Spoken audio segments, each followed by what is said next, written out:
This is Yep. a continuation of the Fall of Blackbottom adventure. In the first part, these heroes cleared out the Drunken Fool, which is a inn/tavern/bathhouse that had been hit by an enormous iron ball by the forces of Ajax, and demons were pouring out of this thing.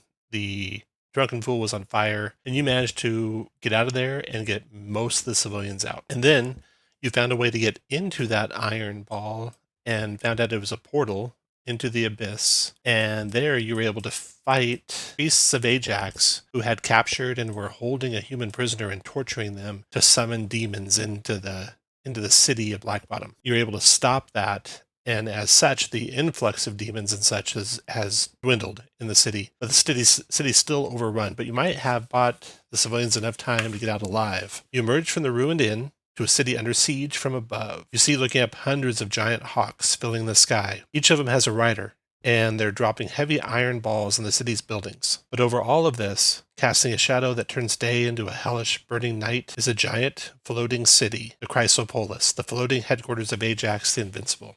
Each Hawk Lord drops their payload and circles back to the Chrysopolis to replenish their infernal ammunition. Why Ajax, the tyrant, has chosen this moment to attack, and how this floating city of his got here unheralded, no one knows. And real quick, we'll do some character introductions. You're all wounded to some extent, so you all have a stamina knocked down to some extent. You've all used some of your recoveries. The party has secured a few items of magic. 4 potions of healing. These potions let you recover your stamina equal to your recovery value, but without spending a recovery. And then the human that you rescued from the abyss gives you 3 snapdragons. These are delicate orange blossoms with a sickly sweet smell. If you snap them and inhale the result of that, your speed increased and your ability to push creatures increased for a short duration. Let's start with the conduit. Go ahead, David. Yes, I'm Dewey the Conduit, a dwarf raised in the cities and who has developed an ability to channel divine energy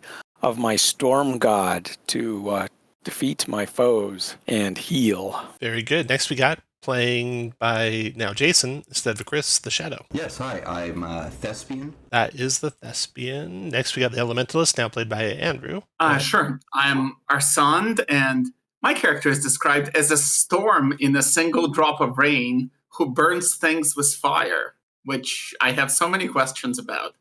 He is a hedge mage of elvish descent, so graceful and eloquent, but also sometimes alight with flame. All right. Next we got the Fury. Hello, I'm playing Fiona the Fury, flirter with her friends and flinger of her foes. Last but not least, Sir, I am Sir Jared the Tactician. I'm the sole survivor of an incursion into my homeland. I believe I was based out of this city initially, and as a result of that kind of mental trauma from being the sole survivor, I am really out there seeking to prove myself and prove my worth in battle. Okay, so as you just step out of burning down remains of the Drunken Fool, you're outside of combat. So when you're outside of combat, you can spend recoveries freely and regain stamina. You also have 4 potions of healing that get you stamina with no recoveries spent. So you can spend 2 recoveries, for example, and get back out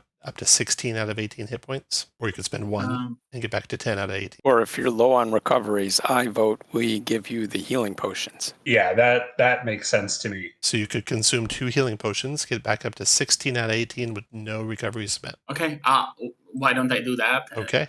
Folks seem to be okay with That'll it. leave 2 healing potions with the party. So I'm just going to put these little healing icon or healing potion icons on your 2 characters so we know who has them for now. And then remember, you have 3 snapdragons, and we'll just say those are available to anyone who wants them until we get down to 1 or 2 of them. Then we'll decide who actually is carrying them. Yeah, I'm going to burn one of my recoveries as well. Get back 10 hit points. The Shadow, this is a nice carryover. The Shadow has Hope, I think is the name of it. I need to double check the rules.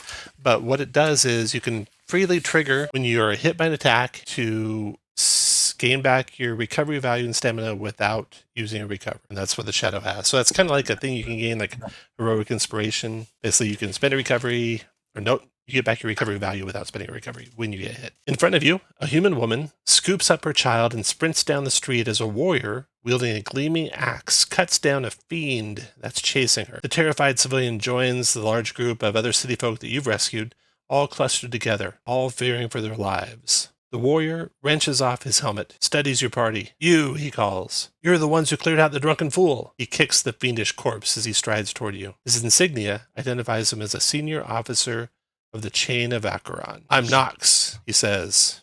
BLACKBOTTOM is damned. This invasion can't be stopped. But the city's people, they can be saved. If you can lead them to the docks. He points toward the port. Clear the way. Get everyone there to a ship. We will not burn down with this. As he's about to finish his sentence, suddenly a freakish humanoid, seemingly shaped of stitched together limbs and wearing mangled armor, swoops down from above, grabs him, carries him toward a horde of fiends down the street, drops him amid the horde, and you can hear his screams echoing from shattered and burning buildings as the demons tear him apart. Behind you, the frightened civilians scream. If you don't clear away for them, no one will. You are their last hope of leaving BLACKBOTTOM alive. The city's in shambles all around. You can't save Nox, unfortunately. He's completely overwhelmed by demons, and you would be too if you went that direction. You know the path to get to the port. There's many ways you can take to get there. The alleys offer some respite from all the hawks you can see flying overhead as the buildings kind of overhang them and such. They're clear also of immediate threats, at least as you can see. It'd be easy to slip through,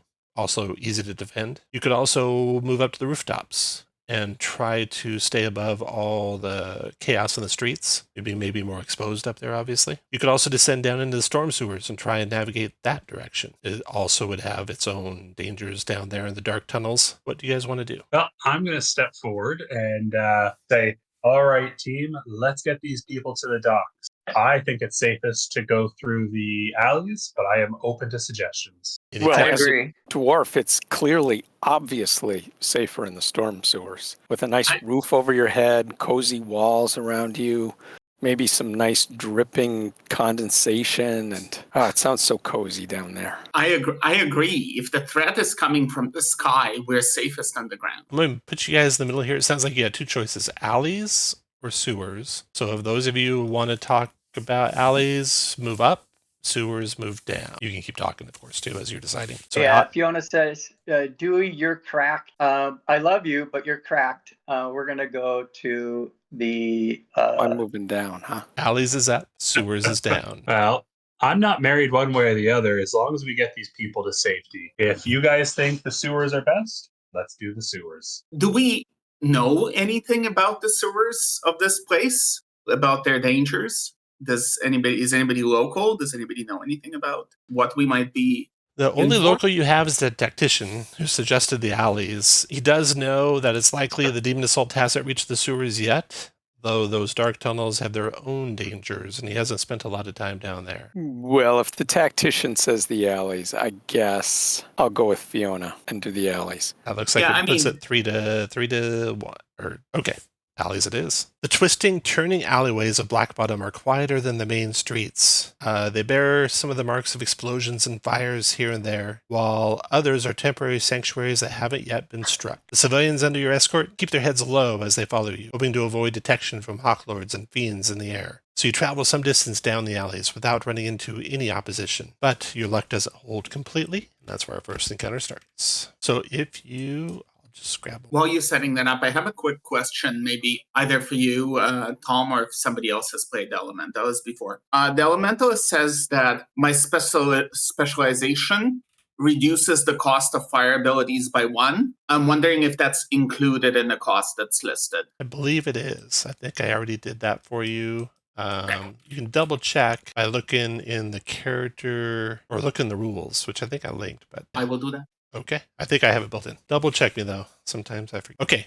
So you're coming through the alleys. You just came into a area here. You're heading from the right side of the map toward the left side of the map. So you're going to either go north around a building or south around a building. But when you arrive there, you run into some opponents. Let me see how far in you get before you see them. And remember, you're starting out with 3 victories. So you can go ahead and adjust your heroic resource, which you click your token. Your heroic resource is the top right gray circle. You can just change that to 3. You can track any changes to your heroic resource there. So you can be basically generally anywhere in this this area here. So pick if you want to go north around the building or south around the building. Set up your marching order, and then once you have that, we'll start. Tactician, I assume you're in the lead. You're going to go north or south? That is my hope. Leading the fray. Okay. So You guys will be basically just turning the corner here, so no one further west or further south than I just put the tactician. Then tactician, you roll a d10 for me to see if you guys have the initiative or not. High roll, you do. Okay. So you come around the corner, and as you do, as you enter the space between a cluster of buildings, you see two groups of beings fighting over a pile of fallen bodies. I'm going to draw them, and then you can rearrange your order, because basically you see them as you just come in between the gap here where the conduit's standing. And so some of you might fan out right, some of you might fan out left. You're still maximum distance is where the tactician is, but you could be further back or further north than you were setting up. So when you turn on the demons that you can see, then you can decide. So they are left and right. So go to rearrange how you want to stand or where you want to be when you see them. And I have to add exactly where I want to be. One more rune it 3 levels. Okay. You guys have the initiative. So you can see to your left. Rune-it demons that look like this. They have glowing eyes, tendrilled maws, stand about the same size as a man. Behind them, frenzied demons. These ones are also about the same size as a man. Then behind those frenzied demons on the left, you have a Torla demon. This thing is a little smaller than a man. They are a piecemeal abomination. Doesn't appear to like obey the normal laws of geometry, that thing. And then past the Torla demon are 3 little pitling demons. These are like giant rodent demons, and they have a horrid stench. You know, if you get close to them, you can smell their horrid stench. They spit out caustic acid at you. And then to the north of you, you got ensnarer demons. These things are about the size of a man. You got a Ramash demon. This thing is a little bit smaller than a man. And then beyond that Ramash demon, you have more pitlings.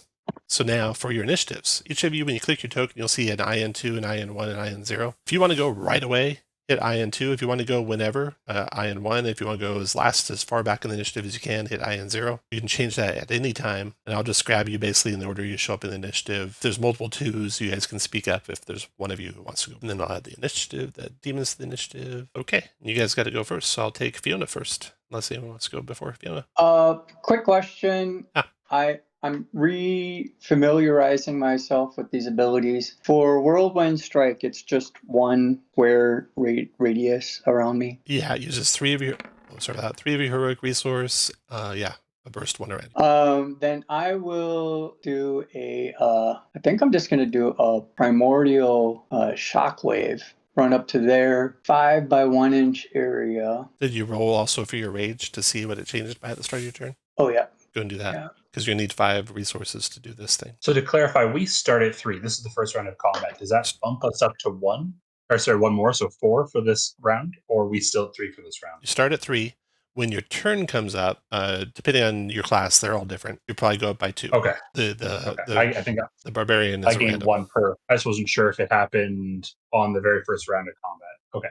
It's usually when you start your round. I mean, actually, yeah, it is start round, not start turn, isn't it? Interesting. But anyway, go ahead, Fury. Okay, so I rolled a 2, so that puts me up to 5. Yep.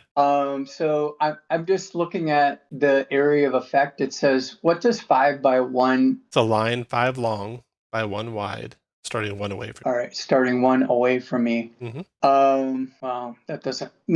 This isn't really great positioning. I would just get 2 people, 2 enemies. I'm just going to move here and do a whirlwind. There and do a whirlwind. Okay, go ahead and click your whirlwind. So, okay, bad roll on the whirlwind. So the tiers for you guys that are new, there's 3 tiers of results. The first one is if you roll a 1 through 11 on your power roll, modified power roll. And then the second set 12 through 16, and the third is 17 and higher. And I remember that by the 12 and the 17 kind of look the same. They're 2-digit numbers. 12 is the first, higher tier 2, and 17 is the tier 3 result. So that's a tier 1 result doing 3 damage, but you're raging at 4 when you start this round. So you're going to give you plus 4 more weapon damage since you moved 2 away from you started. So you're doing 7 damage, right? Yeah. Okay. And that's to everyone around you. And so you got 3 minions. So it's 21 damage. You're going to kill 2 of the minions, and 1 damage will carry over. That guy's gone. That guy's gone. This guy takes 1. And then over to the guy on your left over here. Guy takes 7. Okay. Anything else, Fiona? Okay, then the shadow, for your reference, has a cool power. Yes, I was just going to say, I'm going to use my triggered actions to hesitation is weak. So then at the start of my turn, I use my black. Yeah, you can move through ally squares with no extra movement. They're not difficult. So I'm going to move. Speed is. Your speed Your shadow is 7. It says 8 on the sheet. Might be 8. Let's say 1, 2. Go here, and I'm going to use my blade dance. We'll do that. So that I move 2 spaces, so I get 6 spaces here. 3. And we're going to go 1, 2. So unfortunately, it doesn't show me the interim steps. So go 1 square. So use your arrow keys to go. 5. Oh, 6. Okay, got it. That'll be every demon except the bottom right rune it and the bottom right frenzied. Go ahead and click your button for that. Nice, you got a 17. So that's a tier 3 result. 8 damage.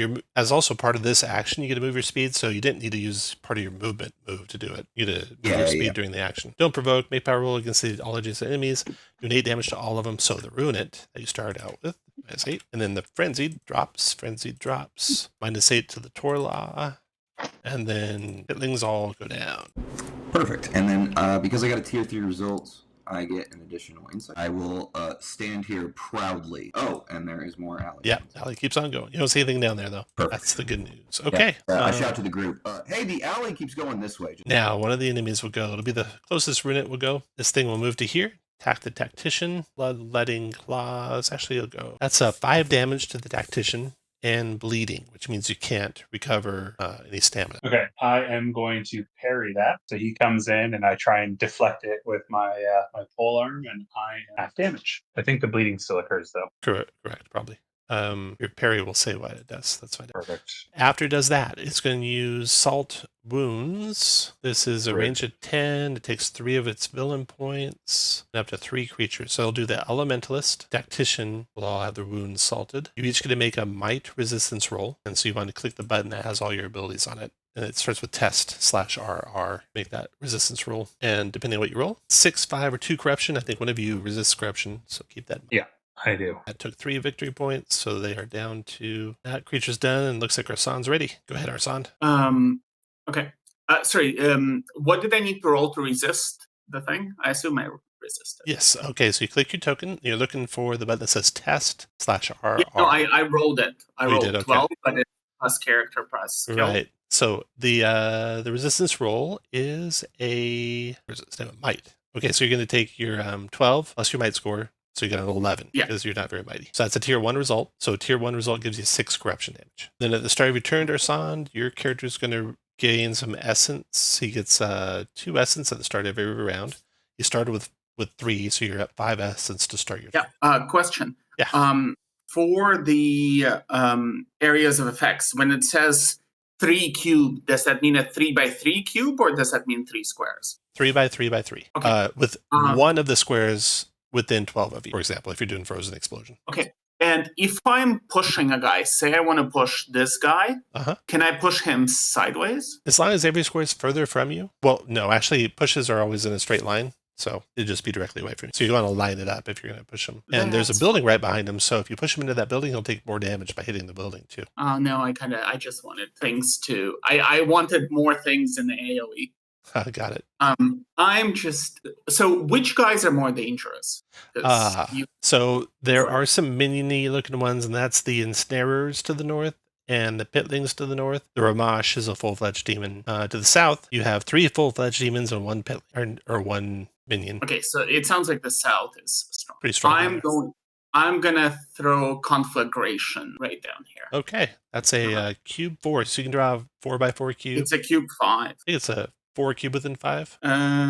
5 cube was in 12. But anyway, it should hit all these 4 guys. Yep. Hang on, I pressed the button. Yeah, it was there. It was there. Sorry. Yeah, we'll take that first one. Yeah, which is not great.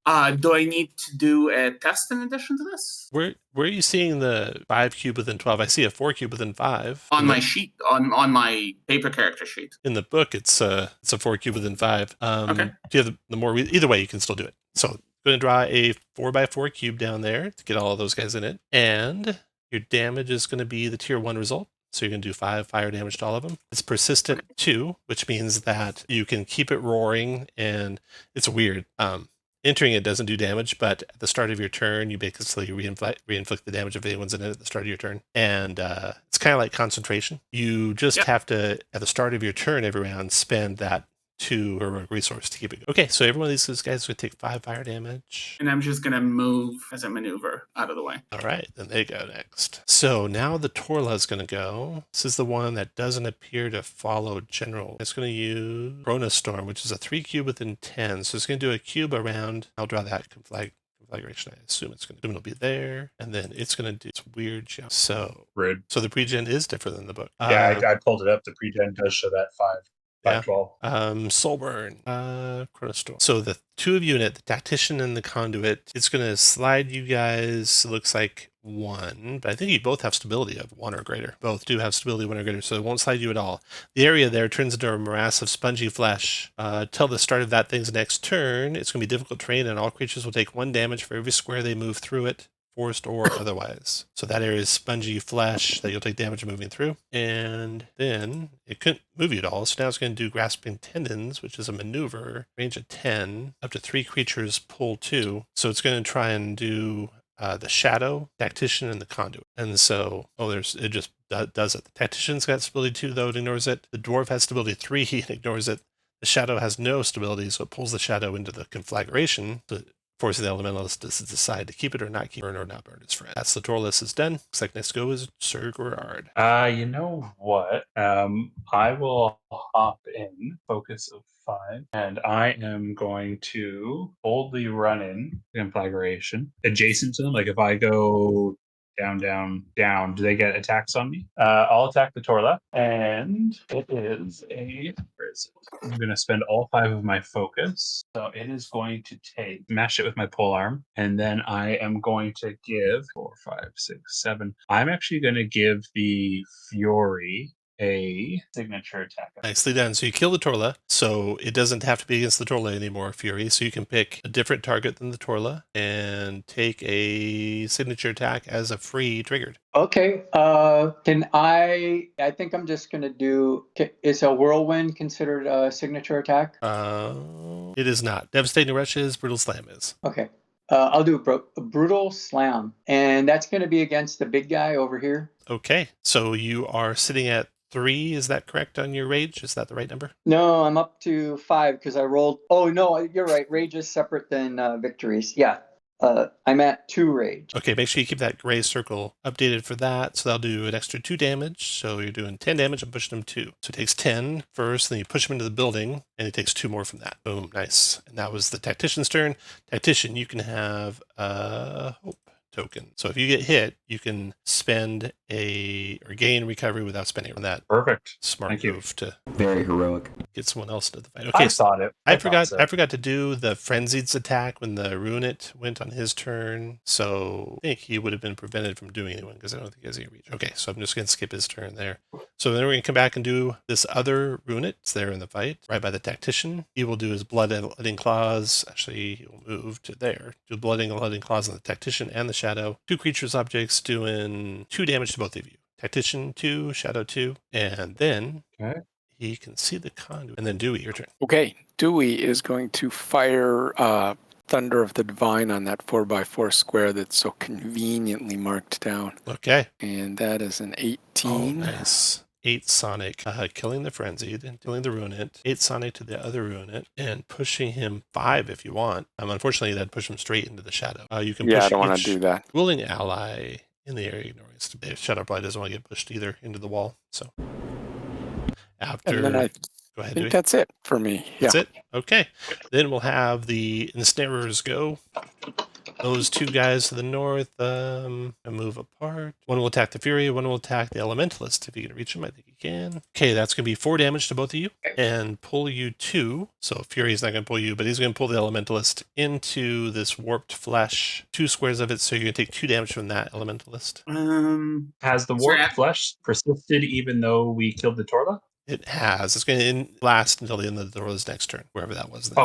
He is pulling me into this. Correct. Is damage from being pulled into it or from remaining in it? Because I have a thing that would let me get pulled farther. 'Cause Ah, I'd go right through it, but there's no point in doing it. I Okay. take damage anyway. that was that ensnare. The other ensnare did his damage on the Fury, so the ensnares are done. There's no more of you guys, so the next guy is going to be the Ramash and his Pitlings. So he will go ahead and attack on Abyssal Strike. It's going to be 7 damage to you, Fury. He will teleport 3 feet there. Then the Pitlings will go. All 3 of them are spitting. 2 of them that can see the Elementalist and the Conduit will spit on them, and then 1 will spit on the Fury.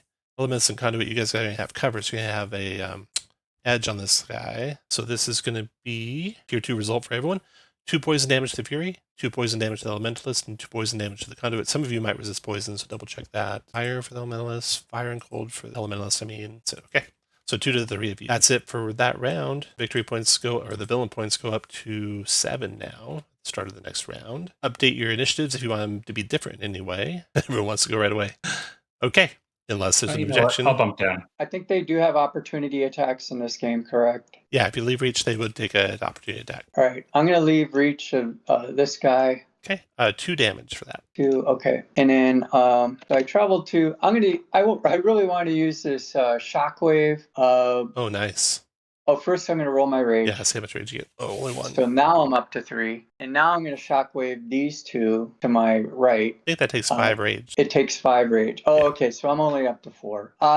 Then I am going to. Yeah, I'm just gonna try to kill this big one with a slam, brutal slam. A total of 11, and DC tier 2 is 12, right? Correct. Okay, so I just do 3 damage, 1 push. Oh, you got it. Okay. You did 3 plus your raging at the rage of 3, right? Yes, 3 rage. It's going to do 5 damage. And then you're going to push him 1 square? Push him into the wall. Yeah. That will kill him. Okay. And I say, sorry, you're gonna have to take care of the other guy. And that's it for me. Thespian, do you want to use your trigger? My trigger? Thespian. No, I'm gonna keep it for this. Oh, not going to go yet? Okay. Arsan, go ahead.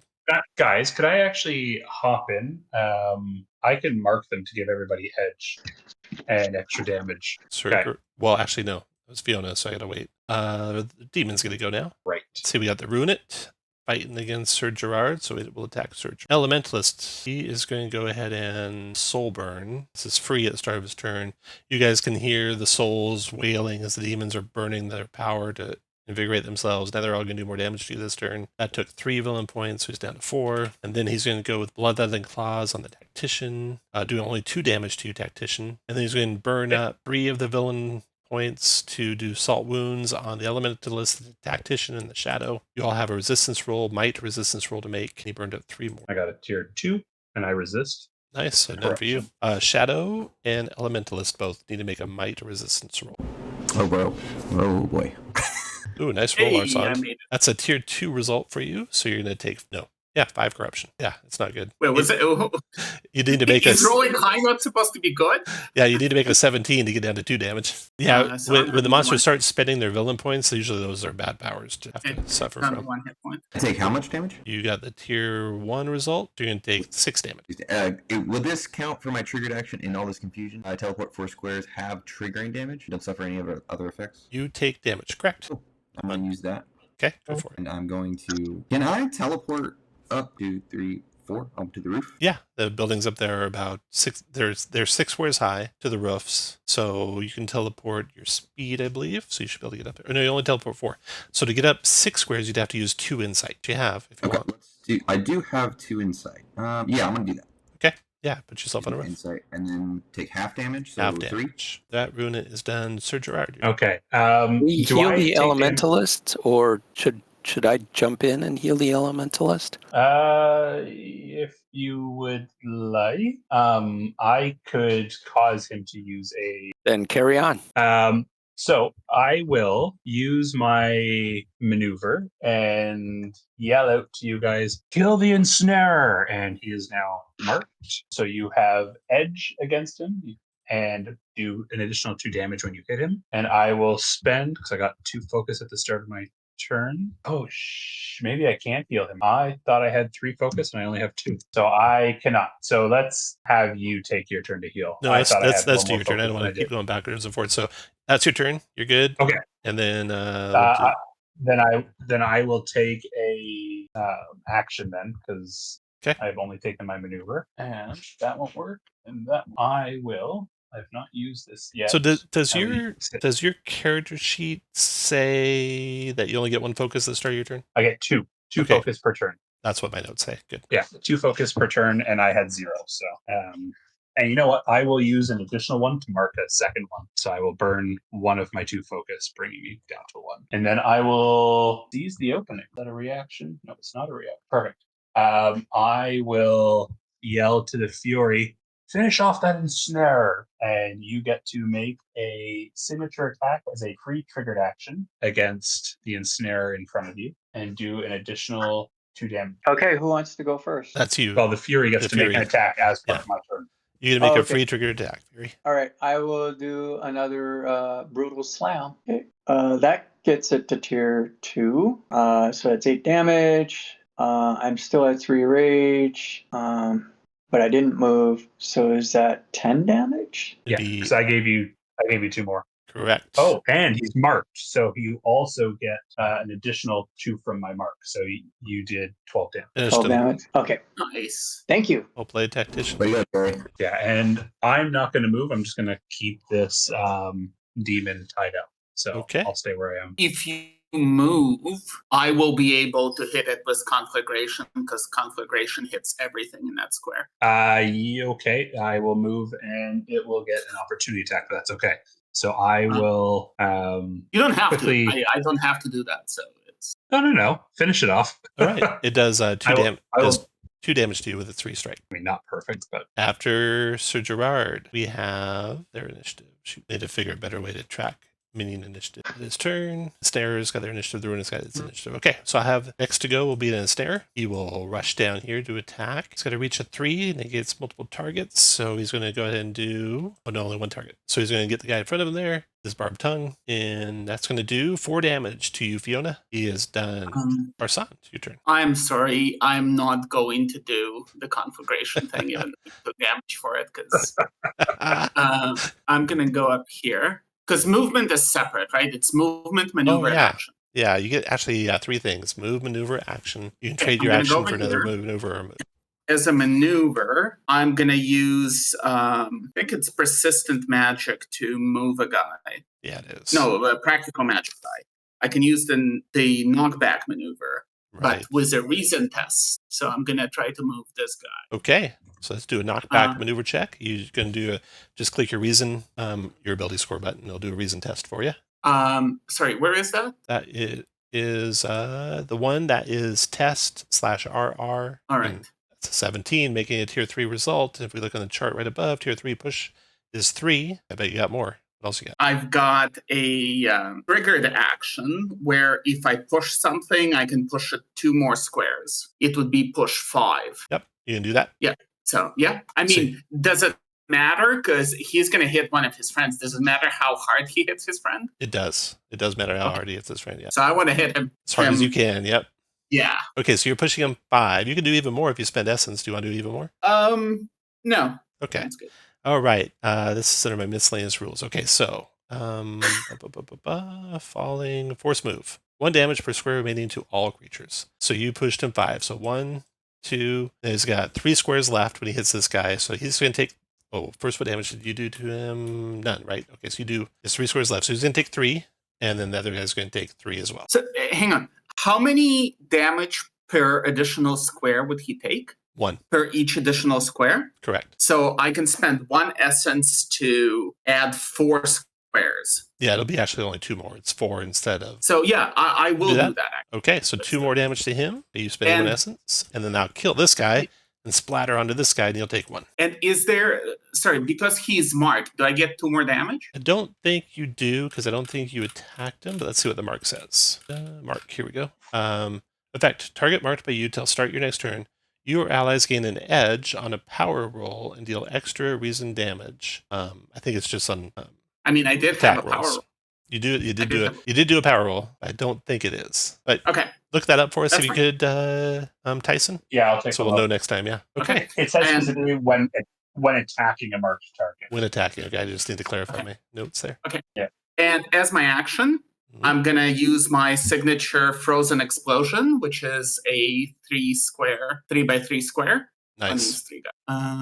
And now you'll do more damage. Line them up and knock them down. I like it. Yeah. Okay. So that's a tier 2 result. Doing 3 to everything. Sweet, and they're slowing. slowed. Okay. So 3 to the main minion, and then 3 to both of these guys. Kills that one. And they're all slowed till the end of their turn. Well, the main one takes an additional 2, the ensnare. Ooh, and finishes them. Sorry, last question, because I've not done quite enough. Can I split movement? Because Yes. I moved a couple. You can, yes. Can I move? Okay. Sorry, I'm not seeing immediately where my movement is. Oh, if you click your token and make sure you have unchecked alphabetically sort token actions. There's the first 3 buttons are initiative buttons, and then your next button is your stamina. And built in there, there's an SP5. That's your speed. Got an S18 for your stamina. So I It's got was your here. I immunities. moved 1, 2, 3. I'm just okay. That's all I got this turn. Nice. SP, and I assume you're using your triggered. I don't have I don't have any insight. Does that take insight? That was free. Takes 1. In all this confusion. No, not in all this confusion. Hesitation is weakness. No, Hesitation weakness. Yep, cost It- 1. it costs interest. On the sheet, it says cost. Yeah, it no, costs I 1 for I the believe you. and the type be triggered. Insight just allows you to go further. No, it says I'll put it in the Discord. Yep, it says 1 insight. Cost 1, right? Yep. Am I crazy? Nope, you're right. You're right. Cost 1. And it's in the rules too. Okay, very good. Yeah. So then, very you can confusing. wait. And the next will be the Free Pitling. So Pitling will spit at the Fury. Free poison damage Fury. Okay, I have 1 hit point.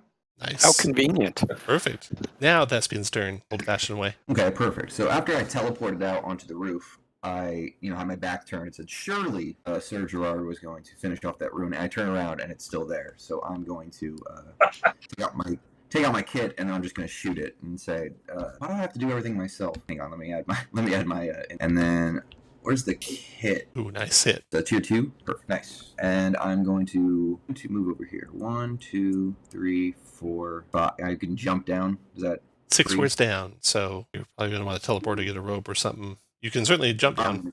You have agility of 2, so you'd take 4 squares of falling damage, so you take 8 damage. You know what? I'm not going to do that. Okay. I'm just going to instead, I'm going to use my maneuver to hide. You can start climbing down. I'm sorry. You can start climbing. Just whatever your speed is for climbing. I'm just going to hide on the roof. I think that's Okay. Dewey, your turn. Okay, Dewey is going to move up, try and hit that Remainer.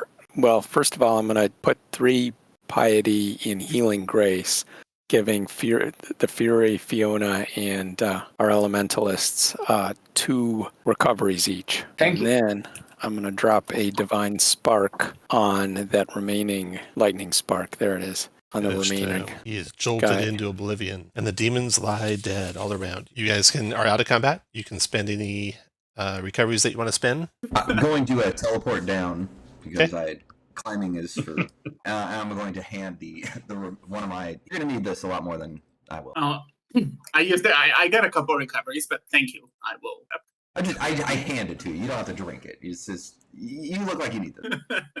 How much does a healing potion do again? It does your recovery value without spending a recovery. So for you, 6 hit points or 6 stamina. I'm very torn about using a recovery when I'm at 13. Wasting that It's like, one hit point. That one will be wasted. Yep. I'm gonna use it though because no, just the Oh, regular. your own. Okay. You gather up the people and continue down the alleys. You travel some distance further, and it's going to be on the same map, but it is a different area that you travel to. Getting closer and closer to the docks as you travel, and How many victories do we have now? that counted as a victory. So now you have 4. Which you're going to want for sure, I'm sure. Okay.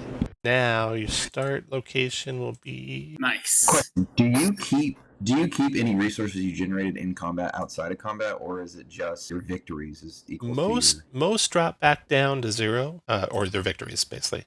Some have something different. I think all of you will drop back down to your victories, or 3. Okay. I mean, 4 now. no, 4 victories. No, 4 now. Okay, you can put you guys in that green box as you're traveling through the alleys. In a small courtyard to your left, within a tight cluster of buildings, a strange quarrel has broken out. Several humanoids with orange-tinted skin, 4 arms, colorful hair, and odd-looking goggles are trying to restrain a man dressed in robes that mark him as a priest of Ajax, your main enemy here. As the priest struggles to escape, a gang of demons tries to free him from the humanoid's clutches. One of the humanoids, the priest of Ajax, sees you, yells, "You there, help me!" At the same time, one of the odd humanoids, so I got a good picture of these guys. So these are the guys that are holding the Priest of Ajax. The Priest of Ajax cries for your help. At the same time, one of the odd humanoids calls out, "Hey, a little help over here!" So let me draw where they're all at for you. You can rearrange where you're standing. Once you see where they're at, starting combat. Do we recognize what species or ancestry they are? Yeah, you would have some knowledge of them. They are Time Raiders, and so they come from, I don't know the full name or where they come from. I think it's a little bit like Spelljamming. I don't know for sure the MCDM world, but they're a little bit like Spelljammers. They travel through the stars or through the astral plane from world to world, and they're not necessarily evil or anything. So these three gray guys there are trying to grab that Priest of Ajax, who you know is evil, who you know is doing the assault on the city. Priests is crying for your help. They're asking for your help, and demons are converging on them. You have all these demons on the ground level converging on them, and the demons with the rook icon on them are actually at the roof level, so 6 squares up. There's a couple of ensnarers up there on the roof level, and a bunch of pitlings up there, and a Torla up there. And let's see who's closest to the front there. Shadow. Good roll a D10 for. So you'll have initiative this time. High roll, 6 or higher. You guys will have it again. Nice. So think about if you want to go first or win. They start with 5 villain points. Oh my god. Yeah, I'm gonna. I feel like we should let the elementalist go first here and burn this all down. Yeah. Can we just light the buildings on fire and just leave? I would like that. There's stuff everywhere. Okay. Need to be somewhere in that green square to start your turn, elementalist. All right. Yeah, there's a lot going on here. You guys all want Arsand to go first? Go ahead, Arsand.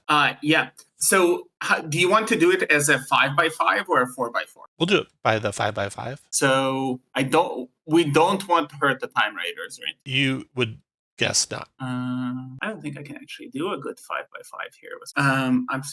I forget how to draw in this thing. I just put a 5x5 square out there that I can drag around. So let me know if you want to go up, left, right, down, up 1 square. Now these guys up on the roof there will be out of the area, unfortunately, because they're 6 squares up. So only 2 of them would you miss with that area. So is that good still though? You want there? Yeah. Okay.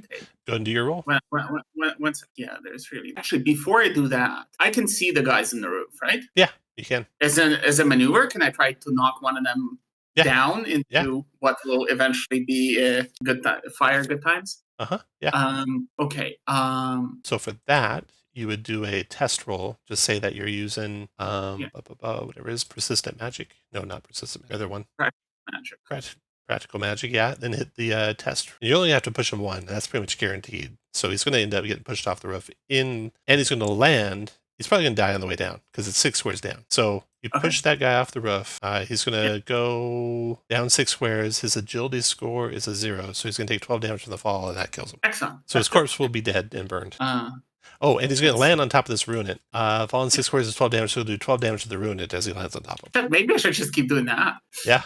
Okay. Pushing people, that's good. All right. Fire. Oh, nice. Jesus. 7 damage to everything. Lord. Okay. Nice. Okay, so that ensnare, there's 2 of them, so that's going to be 14 damage to those 2. That kills that one and does 4 to that one. Fire in the hole! And then we got Frenzied. That is 4 Frenzied, 28 dead, and 4 damage to that one. And then the Ruinant is going to take 7. The other Ruinant's going to take 7. Okay, I'm done. So I started with 4, I got 2, it was 6. Thespian, you want to use your power or wait? Yep. I'll use my trigger action. Go for it. All right, so it puts me down to 3, but then I gain 2, so I'm at 5. I am going to. And it is safe to enter the conflagration. Yes, I have to trigger it again. Yep. Oh, sweet. Okay, I can move in there. Okay, great. I'm going to use my ability again. Not all this confusion. Blade Dance. Use Blade Dance again. So I'm going to move. Actually, I probably should teleport. I'm going to teleport first because that's 5 squares. Okay. 1, 3, 4. Yeah, we'll start here, and then I will use my Blade Dance. Okay. So 1, and I'll stand with my daggers out at the Priest of Ajax. They call an ambulance, but not for me. Yeah, I'll do that. That's going to be 5 damage to everything you move through. So Ruinant will go down. 5 damage to the Ensnarer. He's the only one left. So 5 damage to the Ruinant. Frenzied will go down. Frenzied will 6, actually. And then the Priest of Ajax is wounded closer to death, but not quite dead yet. And the Time Raiders looks at you and says, "No, we want to take him alive." Oh, that's fine. You can take him alive. That's not a problem. You just got a small stab. Now the first demon will go. He will move over to there. and then look down upon you guys, and then do his Bonus Storm 3x3. Then he will take the Fury. He's got stability of 1, so he's going to be able to slide him 1 square. So Fury, you take 1 damage. Not doing Tactician, just stay in place, take nothing. Then he's going to use Grasping Tendons, which has a range of 10. Pull 2, so pull the Elementalist into it. You're going to take 1 damage Elementalist. That demon is done. His minions go at the same time as he does. What kind of damage is it? It's just damage. So no. You said 1 damage? 1 damage, yep. Early that Torla's ability is a tribute to filmmaker David Cronenberg. Okay, the pitlings will all come around. They can look down, basically, and they, unfortunately, they're going to be targeting the Time Raiders and the Shadow. All of you guys will take a spit from a demon, 2 poison damage, Shadow. So I also get the teleport 4 squares on a triggered action, but have I already used my triggered action because I used the hesitation as weakness? Hesitation weakness is a free triggered action, so no, you haven't. Excellent. So and all this confusion you use. All this confusion, I'm going to move forward. Good. Cool. Take half damage too. Torlas and his minions are done. Next to go is going to be Fiona. Okay, so I'm in difficult terrain, correct? Okay, so is diagonal movement like this allowed? It is allowed. All right, so that would be like 2 units. I have 6 units of movement. Okay. 2, 3. I just want to use Shockwave once. And oh, here we go. Here's my Fury. Okay, so I'm up 1, and I made a mistake last round. I didn't count my victories as part of my Fury, which I should have. So I'm up to 5 Fury now. So I should be able to do Shockwave, and I want to do it. Oh wait. Now I'm gonna hit my ally. Great. Yeah. You don't have to push. Yeah, but I think the effect will extend out 5. Here, I'm gonna just click it just for reference. Okay, click it again So if you decide to use it. It goes 5. It's just times enemies. 1. There you go. Oh, Targets okay. are pushed 1 at a time, starting the target closest to you. So you can push the one closest to you and the other one not push the other one. Then you would not hit your shadow. All right. Can I click it for real this time? Yeah, or... click it for real. Go for it. Okay, here we go. Wow. Okay. That's a lot of damage. And push 6 on top of that. You do the damage to the first one, which will kill it. Throw his corpse into the second one. Actually, I should do the damage first. God, you did so much damage. You killed them all just by the damage. But the corpse is thrown into the first one, and they're just a mangled heap of demon at your feet after that. Okay. 1, 2, 3, 4, 5. I cannot get out of there. That's what I expected. So I'm just gonna. Oh wait, I get an ability that if I kill something or successfully hit them, don't I increase my movement by 2? Or I'm misremembering that. You have blood fire. When you take damage, your speed is increased by 2 till the end of your next turn. Oh, darn it. Okay. 1, 2, 3, 4, 5, 6. I just get to the edge. Okay. That's it. After you, I will do... Frenzied will go next. You'll move down to here and attack the shadow. Ripping and tearing at the shadow. 2 damage shadow. And then Sir Gerard. I also have another free triggered action, which is the my kit ability. When their turn adjacent to you, you can shift 2 squares. As a free trigger. Well, I'm gonna dance back this way. So I am gonna gain my focus. Started with 4, gained 1 from Fiona hitting a tier 3. It's an ability I missed last time we played. So I now have 6. And I will use my mark ability saying, we need to kill the Torla. So I'm going to mark the Torla, but I'm going to spend a focus and also mark the Ensnarer up there. Okay. So that is 6 focus down to 5. And then I'm going to seize the opening, and I'm going to spend 5 focus, 0. So 2 allies instead of 1 are able to make signature attacks as free triggered actions and deal extra damage equal to my reason score. So Elementalist and Shadow. I don't know, Shadow, do you have anything that allows you to get up high? I have a teleport. Fade is a signature attack. Range of 10. Fade, yeah. Shooting step is signature range of 10. Okay, so Shadow and Elemist are each able to make a signature attack as a free triggered action. You're going to get an additional 2 damage when you do so. And if you attack one of the marked guys, you have edge and additional 2 on top. Can I see the Torla from where I'm at? Yeah. Okay, cool. So I'm going to shoot the Torla. Go for it. That's a tier 2, so 9 damage, and then I can shift. Man, this guy can move. That'll be a 13 damage, I believe. Yeah. 9 plus 2 plus 2. My signature is a 3x3 cube, so it's nice. going to be right here. Okay. Yeah. Oh, look at that roll. 4 cold, everything up there. Killing the Torla. That will do it. 4 cold to the Pitling, killing the Pitling, and 4 cold to the Ensnarer, doing And 4, I get 5, more because 6. he's marked. Yeah, Plus 7, additional 8. 4, so 8 damage. 8 damage. Yeah. So minus 8 on him, and that means that Pitling there would have taken an additional 2 as it spilled over to him. Ooh, nice one, Tactician. And I'm not going to bother moving at this point, so that's my round. Okay. Next to go is the Ensnarer. He will crawl down the wall of this thing. He's still part way up it, but within your reach. So I'm just going to take this off so you guys know from the ground you can get to him. And then he's going to do his barbed tongues on the Fury. 4 damage Fury, and he's done. Dewey, your turn. Okay, well, Dewey, I think we'll just go and get a look at the Ensnarer and hit him with a lightning spark. 6 lightning. 6 lightning on the Ensnarer finishes him. Add a Bitling here to the... okay, that's into the round. Next round, you're going to get a chance to spend any villain points. And there's no main guys left. Orsan, go ahead. These guys are on top, right? Correct, yep. There's Okay, one frenzied. I'm gonna hit it. There's one frenzied on the ground.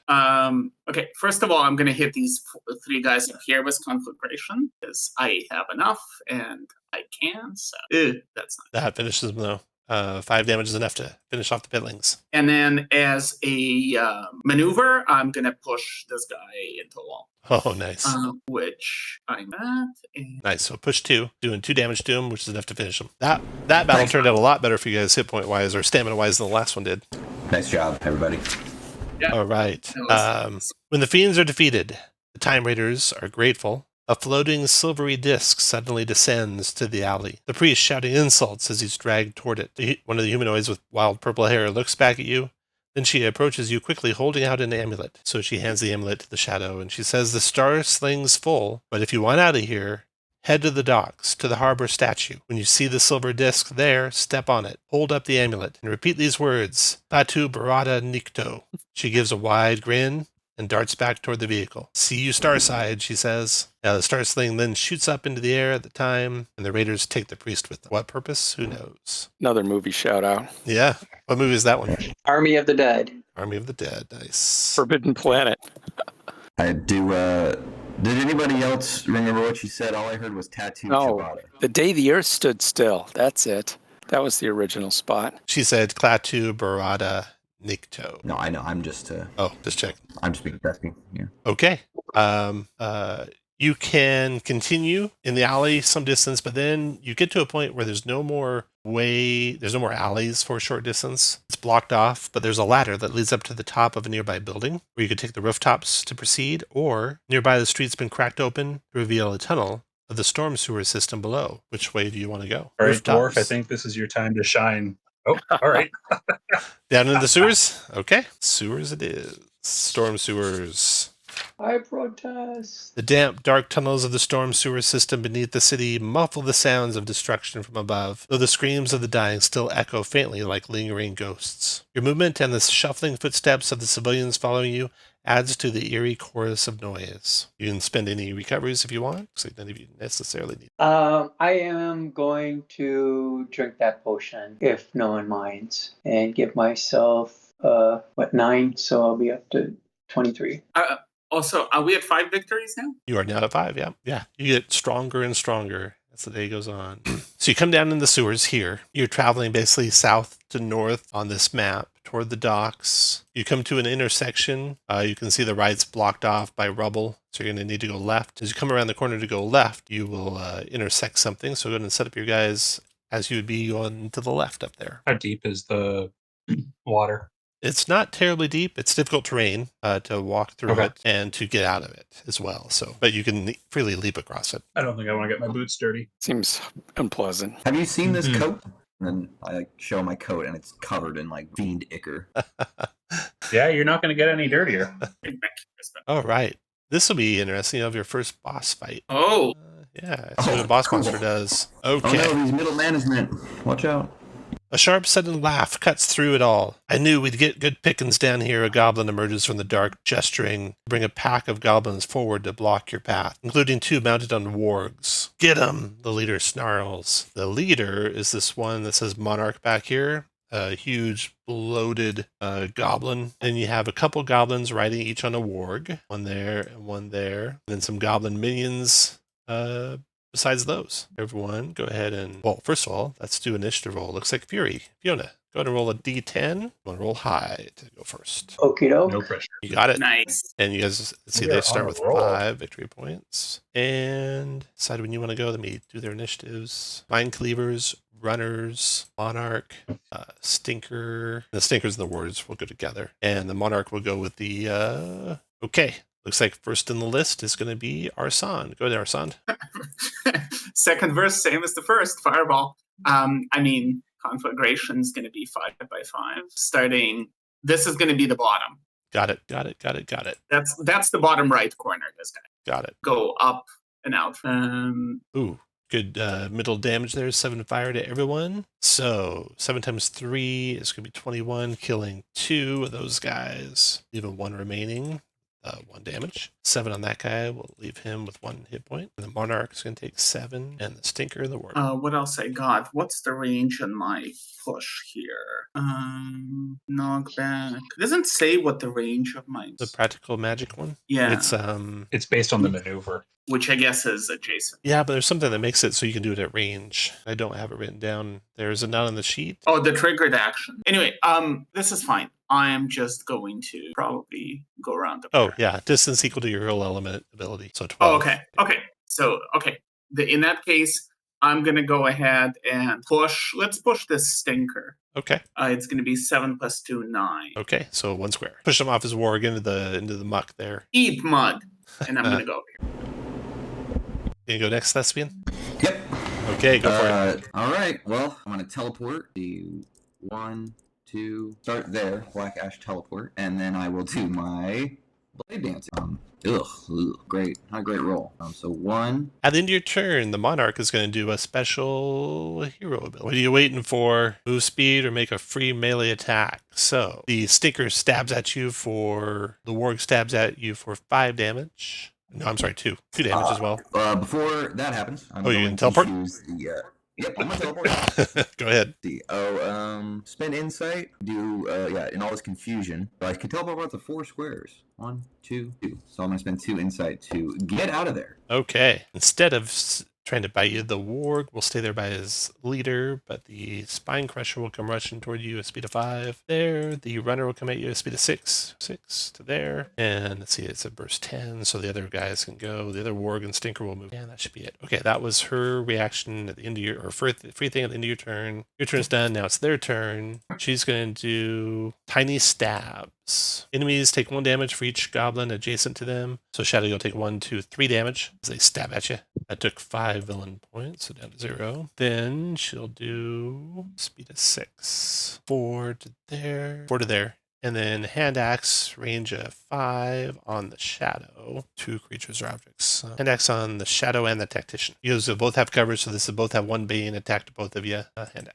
So that makes it from a middle result to a tier 1 result, so 3 damage to both of you. An ally within 10 of her can use a signature action. Just free attack. So Stinker will stab at the Shadow with a free attack for another 2 Shadow, and then she'll finish her move back behind the Warg, and she's all done. And that was your guys' turn. Looks like Fiona. Fiona is going to across this canal, and she wants to grab the Warg and give it a toss. So she's going to do a relentless toss. Okay. With the Warg. Here's her rage, by the way. Okay. So she's up to 6 rage. Okay. You have to target something that's been force moved, so you have to first do a force move. Oh. Like knock it back, or devastating rush, or brutal slam, whatever. I'll do a brutal slam. Okay. There you go. So it's 12. That's a tier 2. Nice. That's 8. Plus, are you raging enough to make it? 12, yeah. Okay. And you can push them 2? You can 2, push them any further? Your triggered ability? Yeah. So I'd like to push them so then I can go and use the relentless toss on it. And how much relentless toss are you using? I want to move it 1, 2, 3, 4 squares, or at least 3. 3. So you use the base effect. Okay. So you push them 4. 1, 2. He hits the wall. Takes 2 more. There, the Stinker falls off of him there. I was reading over the wording for. Oh, I see. Yeah. Okay, so you're doing the push. Yeah. And then, oh man, so the Stinker fell off when I threw the Warg, huh? Riding creature knocks you off. Something about riding a creature. I don't. So now I can't get past it. All right. I was hoping I could get to it and then throw it. All right. Then I guess I'm done. So let's back up just a second because maybe you didn't understand how your relentless toss works. So target's force moved, but so he's been force moved, the warg has. And you want to now you can select a new target of the same size or smaller in a distance to be force moved instead. So did you want to? I want to throw the warg. Okay, so he's there. And you can throw, all your force moves can be vertical, given you're a Fury. The ceiling is only 10 feet over your head, so you can throw him up to the ceiling, into the corner, then you'll fall 1 square, the ground. His agility's 1, though, so he won't take any further damage. That's it. All right, and their turn. Let's see. Yeah, the Stinker and the Warg. The Stinker calls his Warg over, jumps back up on top of it, then attacks the Fury with. All right, do the Warg's bite first. Simple. Bite on the Fury, and then the Stinker will go. He's going to create swamp gas in a 3 cube within 10. The area is covered in a green haze till the start of his next turn, where he's reduced to 0 stamina. Non-goblin creatures in the area treated with difficult terrain and take 2 poison for each square of the gas they move into. And then he'll do toxic winds in the same area, doing 2 poison damage. This will be the Shadow, the Fury, and the Tactician. You guys will each take 2 poison. He'll slide you 2, but the Tactician doesn't get slid because he's at stability 2, I think. And the Shadow and the Fury don't. The Fury might have stability 1, though. He does. Okay, so Fury slides you 1, you take 2 poison damage. Fury or Shadow will slide you 2. You'll take 4 poison damage. That is it. Okay, he's all done. Next go Gerard. That area covered in the green haze does not block line of sight, but it is Perfect. Dangerous to move into. Yeah. I am going to, let's see what I have here for points. Start with 5, get 2 per round, so I'm at 7. I am going to mark and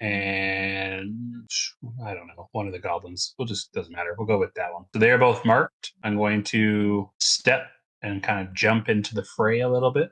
But rather than attack, going to 4 poison damage. You immune 5. Nice. Yeah, no, it's not. Yeah. I am going to seize the opening. I'm going to command my comrades to attack. So I guess I don't have to dictate who they attack. So I am going to have the Elementalist and the Fury, if they would like, make a signature attack as a free triggered action, dealing an additional 2 damage. I might have to remove all of my focus to make this happen. In case that matters to you, the Fury doesn't have a ranged signature attack, except for a free strike. Oh, that does matter. I didn't want to have the Shadow do it just because 6 hit points. But screw it. Shadow, you're up. So the Shadow and the Elementalist are able to make a signature attack as a free triggered action. Okay. Elementalist, you go first. Right. Mine's going to go here. Got it. It's going to be 3x3, so it's going to hit the 2 goblins. The Stinker, the Goblin, and the Warg. Got it. And it's going to be a Frozen Explosion. Oh, nice one. 4 cold to everything and slowed. All right. So 4 cold to that guy, slow him. That gets me a focus as well. It's perfect. 4 on this guy. Okay, Shadow, your turn. Just reminder that they take an additional 2 for my reason score for the ability. Plus, you got 2 of them marked too, right? Plus 2 of them are marked, so it's an additional 2 on those. Kills that one, so he's going to take 4 damage more, and he's going to take 2 damage more, killing the Warg. There we go. Only the Stinkers left. I'm gonna shoot that marked Stinker there. All right. Nice. 9, 10, 11. Killed him. Look at this. Look at this teamwork. Yeah. Shadow, you'll take 2 poison damage for doing 1 square. Oh, wait. That Stinker just died, so no poison damage. Oh, thank goodness. Okay. Is that all you got, Sir Gerard? And then I'm going to also just take a movement up there, I guess double, but okay. And then that's my okay. After you, I'll have that other Stinker and that other there. 1. So he'll come to there. He's going to throw, that's his maneuver, swamp gas. Then he's going to do in a different 3x3 area, the toxic winds. Try and drag in the Elementalist. Oh, but it only slides 1. So 1 poison damage to the Elementalist and the Shadow each. Slide 1, we'll do 2 more to the Shadow, and the Elementalist doesn't quite get pulled in. But he's done there. The work's done. That's their turn. Do I get that hope? Is that a free triggered to use my recovery? Oh, good question. Yeah, it is free triggered. Let me double check and see what it does. It's near the front of the rules. Hope tokens. Okay. Spend a hope token on your turn, or whenever you take damage, no action required. When you do, you regain stamina equal to your recovery value without spending a recovery. Excellent. So I'm going to do that. Okay. 8 back. Yeah, whatever you recover for you is 8. Yeah. Okay, Dewey, your turn. Hey, Dewey is sizing up that square. Going to do Thunder of the Divine in that square. That is miserable. Or Sonic and push 1. You don't have to push. You let me know if you want to push. Sure, why not? Sure. Throw them both back. You go. Nice. And then I'm going to do Healing Spark and spend 2 on it to give 2 recoveries to the Shadow and 1 to the Fury. Healing Grace. Thank you. And I am done. Next to go, there's no pitlings in here. We got a runner. He's going to come up here and try and attack the tactician. Get out of the conflagration while he's at it. Flub attack tactician. 2 damage to you. That's the end of that round. 5. You know what? I'm going to parry it. It's going to be 1 damage. Okay. I've just not been Just using my insult parry injury. very often. Yeah. Actually, I think if I spend or focus. Oh, never mind. It can't get any lower. All right. Arsan, go ahead. Right. I can do configuration without using essence as a maneuver at the start of the turn, so I'm going to hit the monarch with that. Okay, so yeah. So you basically you spend 2 of your essence immediately. You just It takes the says place as a maneuver without spending essence. resistance 2. But then the description says Oh, if you do it that's what you can use this ability again as a maneuver. I don't know what they mean by that. If that's different than regular persistence or not. I think regular persistence would mean I don't need to use a maneuver. I think you're right, yeah. Okay. So you do that. But I will use a maneuver. So do and that I damage will, for me. So that'll only hit the monarch. 7 fire, got it. And then I'm going to use my action to hit these guys with my signature, which is Frozen Explosion. So that'll hit these 3 guys down here. 3 cold and slow. I'm All just right. going to move back a little bit. Thespian, you taking a Oh, absolutely. go for Yes. it. Okay, so I'm going to spend my things. Coping's back. I'm going to teleport out of this so I don't take any more damage in this fart cloud. Nice. I'm going to teleport over here and count the squares. 1, 2. Oh, this one's marked. Oh, no, it's slowed. I'm actually going to teleport here. And I'm going to shoot the stinker with mine. Okay. So for 9 damage. You pin him to the wall, dead. Perfect. Perfect. Okay. Monarch's got a thing called Focus Fire. Each ally and 10 of an enemy can move their speed toward an enemy. And then the Monarchs can go next. And then Hand Axe hitting the Fury and the Tactician. Speed of 5, speed of 6. So no edge, no Bane on the Fury attack, but a Bane on the Tactician attack from cover. Doesn't matter. They're both tier 1. 3 damage to both of you. Fury and Tactician. And then ally and 10 can make a free attack. You can spend a victory point to make an ally and 10 use a signature attack. So she'll have that Warg make a free attack on the Tactician. 2 more damage Tactician. And this is what it's like taking damage. And then Tiny Stabs, 2 more damage Tactician. And then she's done. That round next to go is Fiona, it looks like. Okay. I'm going to come up to here and can I use Primordial Shockwave again? Well, Yeah. let's do my rage. Yeah. Add one more rage. I'm up to 7. I'm very furious. Okay, here we go. Shockwave to the north. All right. That's a 12. That's a tier 2. 5 damage. Push 4. Pushes them into the fire. Yeah, you obliterate both of them with the damage alone. Okay. All right. And I have more movement. I'm just going to place myself next to this opponent. Monarch Goblin. And I'm done. All right. That's the only goblin left, too. So you're done. Sir Gerard, your turn. Well, I will jump across and 2 more use that ability. But what I will do is I will use my Inspiring Strike. No, first I'm going to mark him. I'm going to use my mark ability as my maneuver. He is now marked. Let's deal with this goblin scum. And then I will use 2 points. Where is it? All right. So that's going to be a tier 2, 10 damage. And I am going to... Okay, Dewey will fire a lightning spark at the Monarch for 6 damage and a Bane on the next attack. And then I will not do anything else because everybody looks like they're in good shape. All right. And that's into that round. Next round, Arsan, go ahead. Let's see what does more damage. I will use burn on the dude. Ooh, nice. So that's 13 8 fire. that he's marked, I think.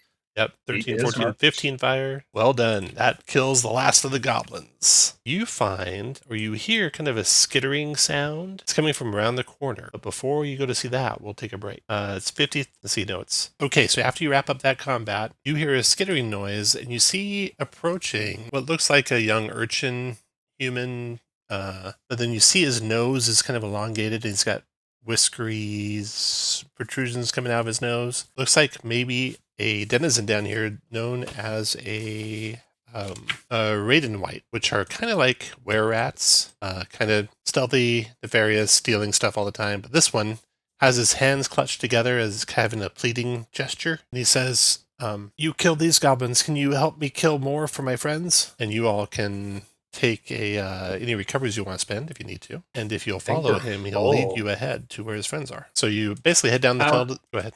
The people we were leading, are they They're following. just following Yeah. anonymously behind us? They just follow anonymously behind you, stay out of trouble. Yeah. So he leads you Isn't down this the... kind of mission creep to just attack a bunch of other goblins? It definitely would be, Dewey, but it's the only path forward. So okay. So you could ignore them when you get there if you can get by them. But at least you know they might be up there. So the passageway goes to the north, and it's actually much longer than what's drawn here. So you basically can go just due north here, up this tunnel, and then come into this green box here, this intersection. I'll show you who's up there before you place yourselves, because you might want to be back. Okay. So this little Raiden White urchin street boy is trying to sneak up here, and you can kind of see these guys from down the back there, but then around the corner you can see goblins to the right, goblins to the left. They got cornered a Raiden White up here, a Raiden White's cornered over here, and a couple of Raiden Whites are cornered over here. When you arrive, though, Arsan, you know what to do, man.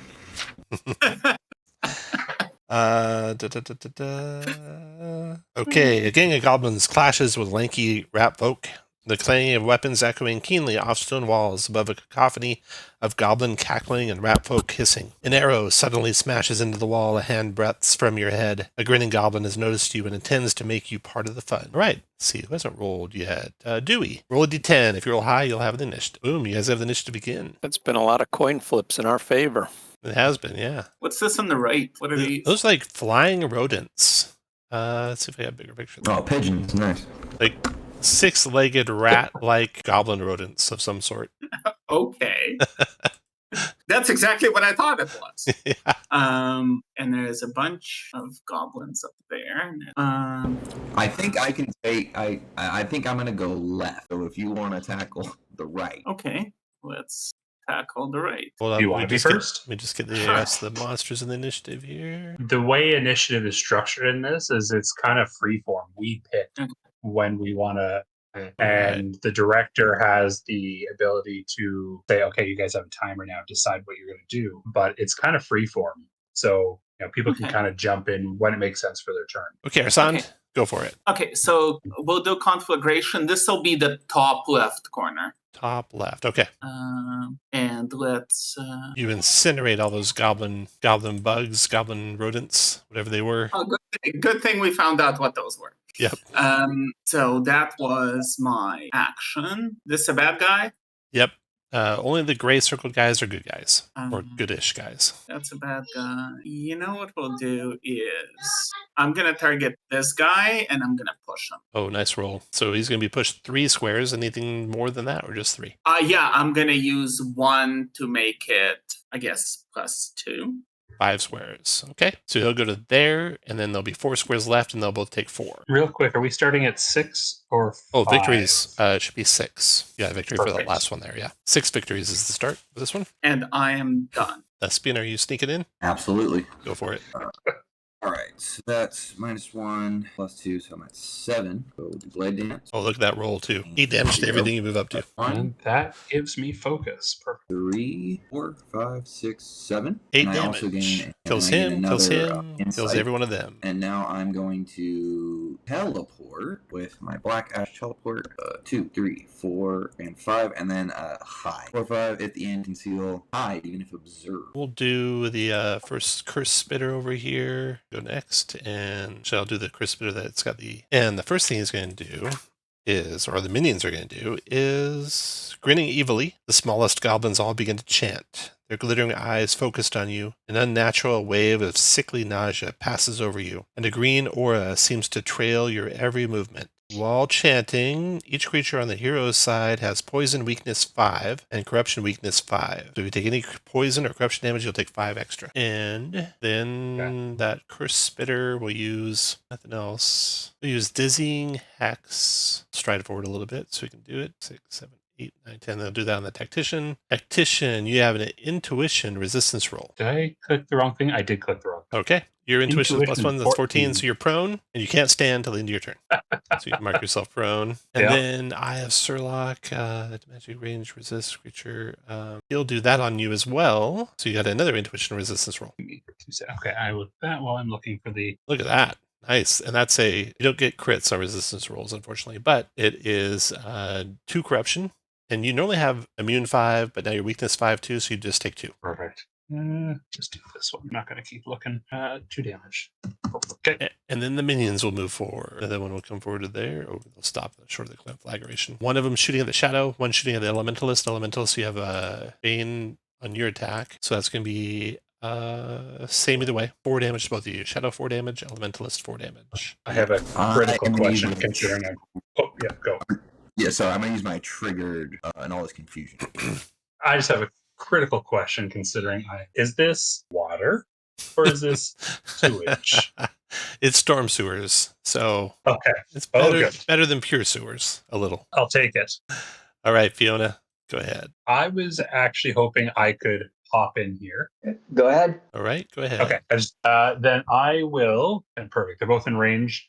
I am going to mark. Oh, actually, things. 2 things. I'm going to mark green guy there. It doesn't matter. One of those guys. We'll just say that one. Doesn't matter. They are both marked now. And then I am going to seize the opening. Spend 5 focus. 3 now. And I am going to have the Elementalist and the Shadow, if you guys would like, make a signature attack as a free action. I'm just like trying to keep my face above water. Sure. Get the ball. I'm going to hit these 3 here. Got it. That's going to be Frozen Explosion. Ooh, 18, Oh, tier beauty. 3, 4 cold and slow till the end of the encounter. 4 cold's going to kill one of them, carry over to do 3 to the other one, and then 4 to this guy, and both of those guys This guy takes extra because Mark. marked also 2 more. So, Signature power does more too, right? yeah, because it sees the opening, they get 2 additional damage regardless, but because the one guy's marked, it's an additional 2 on top of these 4 Boom, extra. got it. Yeah. And slowed forever. Slowed forever. Can I shoot around? So if Yes. I use Yeah. oh, You can see, well, you can't see the guys up in the nook up there, unless you can get around the corner. But you can see the guys down the tunnel to the east if you have range. we use shot and step allows me to Yeah, that's a shift one- signature power. So you can, shift one before or after the attack. shift down. Unfortunately, the range is only 10. You won't be able to see Right, anyone shift even with that. here, shift into and I can't see it into the nook there. No. And it's a hard corner, so you'd only shift to there. Okay. Well, I cannot do a signature Okay. because my range is only 10. That's it for Gerard. So now their turn. I'll have that other curse spitter, the slowed one. He'll do his dizzy hex on the elementalist. So you have an intuition resistance roll elementalist. Intuition plus 2, so you're tier 2, so you're prone and you can't stand till the end of your turn. One marker on you. And then he'll do an Aya Surlock on you. You have another intuition resistance roll. Or take some corruption damage. Look at that. Nice roll. Because you're taking 5 more because you're weak. I don't think you have any natural immunity to corruption. No, so you're going to take 7 corruption damage. That's unpleasant. Yep. Then he'll take his 2 squares of movement to hide around the corner. That's all he can do. Spitter's done. Fiona. All right. Fiona is going to get some rage. She adds 2 more to her 6, so she's up to 8. She's going to leap across this and get here and do a whirlwind strike. Oh, nice. Okay. It's like 3, 4, 5, 6, 7 damage to everyone. Yeah. All right. I'll kill one of these 2, do 6 to the other one. Does this target do any extra damage to it? It does. Yeah. Kill him, and then 7 to that guy. Boom. Nice. That's it for me. All right, then their turn. Oh, it wasn't going in. The assassin's going to go next. He's going to go ahead and do. That's 7. He can't do that. That's 7. He'll do the Fury, the Tactician, and the Elementalist with this power, Shadow Chains, Grasping Shadows. It's a agility resistance roll for all 3 of you. Okay. Well, that's not great. You have Corruption Weakness 2, everyone in the encounter. So because there's that one minion still chanting, so an extra 5 damage on whatever damage you get. So it's been a while for me. I have edge because I'm raging, and I have +2 for agility. So does that mean I have a 14 on the roll? 11, 12. Are you up to 6 raging right now, or are you? I'm at 6. You're at 6. So you get double edge. So your Oh, base roll is a 12, which Wow. is tier 2, and double edge makes it 1 tier higher. So you got the tier 3 result. So you got 3 corruption plus your 5 weakness. So you take 8 corruption. I take 8 corruption. Yep. Is that damage? 8 corruption damage, yes. Mm-hmm. Okay. Sir Gerard, of course, your weakness and Yeah, I took the protection 7, I offset, believe. and then Elementalist. You need to make a agility resistance roll for the Elementalist. The test / RR button. Oh, nice roll. This one was agility. Your +1, so that's 16. You have edge on resistance rolls and tests using your lore. That didn't help. Looks like your tier 2 result. So you're gonna take 10 corruption, and you're restrained until the end of your turn. So, you should put the prone marker on from last time and a restrained marker on. And I think you have something I should put the really restrained marker on. dangerous and on. And you need to track your negative hit points unlike regular D&D. Oh. Yeah, as if this is a version of D. Unlike D&D, track your negative hit points. When you get to negative, your winded score, you die. So -9 for you would be death. I don't think it's you. I think it's the shadow has this weird. Yeah, you're safe to be at negative hit points. The shadows, if you guys see the shadow getting near negative hit points, you definitely want to help. So now dying condition or damage. Dying. Stamina of 0 or less. You can't use the catch breath action. You lose D6 stamina if you make a might, agility test. If you make an attack, if you use an action, a maneuver, or a triggered action. So basically you can move, is what you can do safely. Otherwise you're going to be taking damage. Someone else Do you have any recoveries? 4? I think I have 3. Okay. I have 3. Assassin is done, I think, but his minions go at the same time as him. Got his club here, so he's going to go ahead and come around and attack the Fury with his club. Ooh, tier 3 result, 4 damage, Fury. And then I assume Dewey next. Dewey is going to start off with healing grace. I'm going to spend a bunch of piety on this. I can spend 3 to give Andrew the Elementalist 3 recoveries. And unlike D&D also, you don't start at 0 and go up. You start at where you're at and go up. I can spend another one 4 to give the Tactician a recovery, another one 5 to give the Fury a recovery, and then I'm going to fire a lightning spark at that goblin straight north of me. When you say you're giving me a recovery, So does you that have mean to my spend number of recoveries goes up, or do No, I get? no. So you healing? have to spend your recovery and you get your healing from it. Yeah, you don't ever gain recoveries. You gain stamina equal to your recovery by spending a recovery. Oh, one more question. He's restrained and prone. Yeah. So I can spend more piety to end a condition. Mm-hmm. Yeah. We'll just you can't move the prone because it's not it is end of turn, I think. Yeah, my prone's over. He'll stay prone. He just won't be prone till the end of his turn. We'll end the restrained. Yeah, you get rid of that too. And that's it. Okay, so you're giving me 3 recoveries, which means I'm using my 3 recoveries to get 18 hit points. Yeah, he's not giving you any recoveries. He's allowing you to spend recoveries. Okay. Yeah, you can spend 3 of them, up to 3 of them if you have them. Well, let me get my verbiage straight here. Carry on. So we healed with our recoveries, but did you remove the conditions on just the Elementalist or me as well? Because I am also restrained and currently prone, but not anymore to turn. Okay, let's. I still got points to spend because we got a hell of a lot of victories. So your restraint is lifted too. Beauty. Very good. Okay. The Raiden Whites start to fight back a little bit over here on the east side. They each attack this guy next to them. Raiden Whites. And he takes 8 damage. And this one fights back and kills this minion. Oh, no, he doesn't. Sorry. Did you attack the minion and I didn't get the damage? Okay, you did. You did, looks like 6 lightning to him, right? And then the Raiden White kills him. And then the Raiden White over there by the shadow just hides in the corner. That's the end of the turn. Round 2. 7 villain points. And the curse is lifted. That was giving you guys the weakness, the vulnerability, because all minions are dead now. The Raiden White just killed the last minion. So now it's mop up time. Or Sam, go ahead. What was the situation with me being prone? You were prone till the end of your turn, but that's no longer the case. You're just prone now. So standing up from prone takes a maneuver. Okay, so I'm going to stand up from prone. You can also, for your guys' interest, grab someone adjacent to you and stand them up if you have a free maneuver. I'm just going to move up here, and I'm going to burn. Oh, look at that, 17 again. 13 fire is... Deep fried goblin, anyone? Yep. And then I'm going to move. That's being you sneaking in? Why am I going? Absolutely. I guess. Go for it. Okay, we're gonna move one guy. 1, 2, 3, 4, 5, 6, 7, 8, and then I'm gonna teleport. 1, 2, 3, 4, 5. Hello. Oh no. Cool. And he's marked, correct? Yeah, it is. So that gives you an edge, which makes that a tier 2 result. Yeah. So I shoot him. So then it does 9. 11, I think, because he's marked. Yeah, dropped him. I guess shift 2. One guy Alright, left. One goblin assassin left. He's got, gonna try and lay down the swamp stink on y'all. Entire area becomes covered in green mist till the end of the round. Wind doesn't disperse in all areas of difficult terrain for non-goblins. All non-goblins make a resistance roll. Might resistance roll. Luckily, you're no longer vulnerable to anything. But if you get a tier 1 result, you're going to take 5 poison. And you'll be weakened till the mist disappears unless you get a tier 3 result. You can do that. That's one of his villain powers. That took all 7 of what was left down to 0. Can't do shadow chains anymore, so he's just going to do a sword attack on Fiona. Ooh, gets minimum result. Fiona, 3 damage. And since I have double my edge and +2, I think I automatically, or pretty much, I'm in a tier 3 for that stink. Okay. I'll take that damage. Let's see, Fiona, your turn. Okay, brutal slam. Knock him in his corpse into the wall. Down he goes. You guys are out of combat.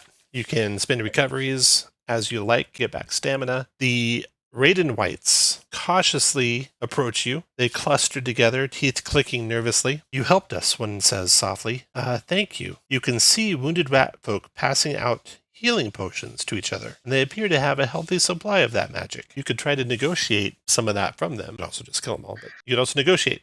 So their interest, and they might have more somewhere hidden away too. Their interest is a 3, and their patience is a 3. So the way negotiation works is basically it starts out with some level of interest on the part of the people you're negotiating with. And I'll put this over here in the round marker. Interest 3, some level of interest and some level of patience. And you guys can make arguments. Basically what you want, right, is to get some healing potions from them. And you can try and make arguments to justify or to convince them to give you healing potions. And when their interest goes up and up and up, you'll get more and more and more stuff from them. When their patience comes down to 0, that's the end of the negotiations, and that's the final offer, basically. And our renown factors into this, does it? Yeah. So you guys can look at your character sheets and see if you have any renown. Down near the bottom, it says renown. If it's equal to their impression score, you can influence them. Basically, get an edge on any tests you do with flirting, leading, or persuading, if you're famous to them. If you're infamous to them, you'd have an edge on any bragging, interrogating, or intimidating. So I have an ability called Imposing Attitude.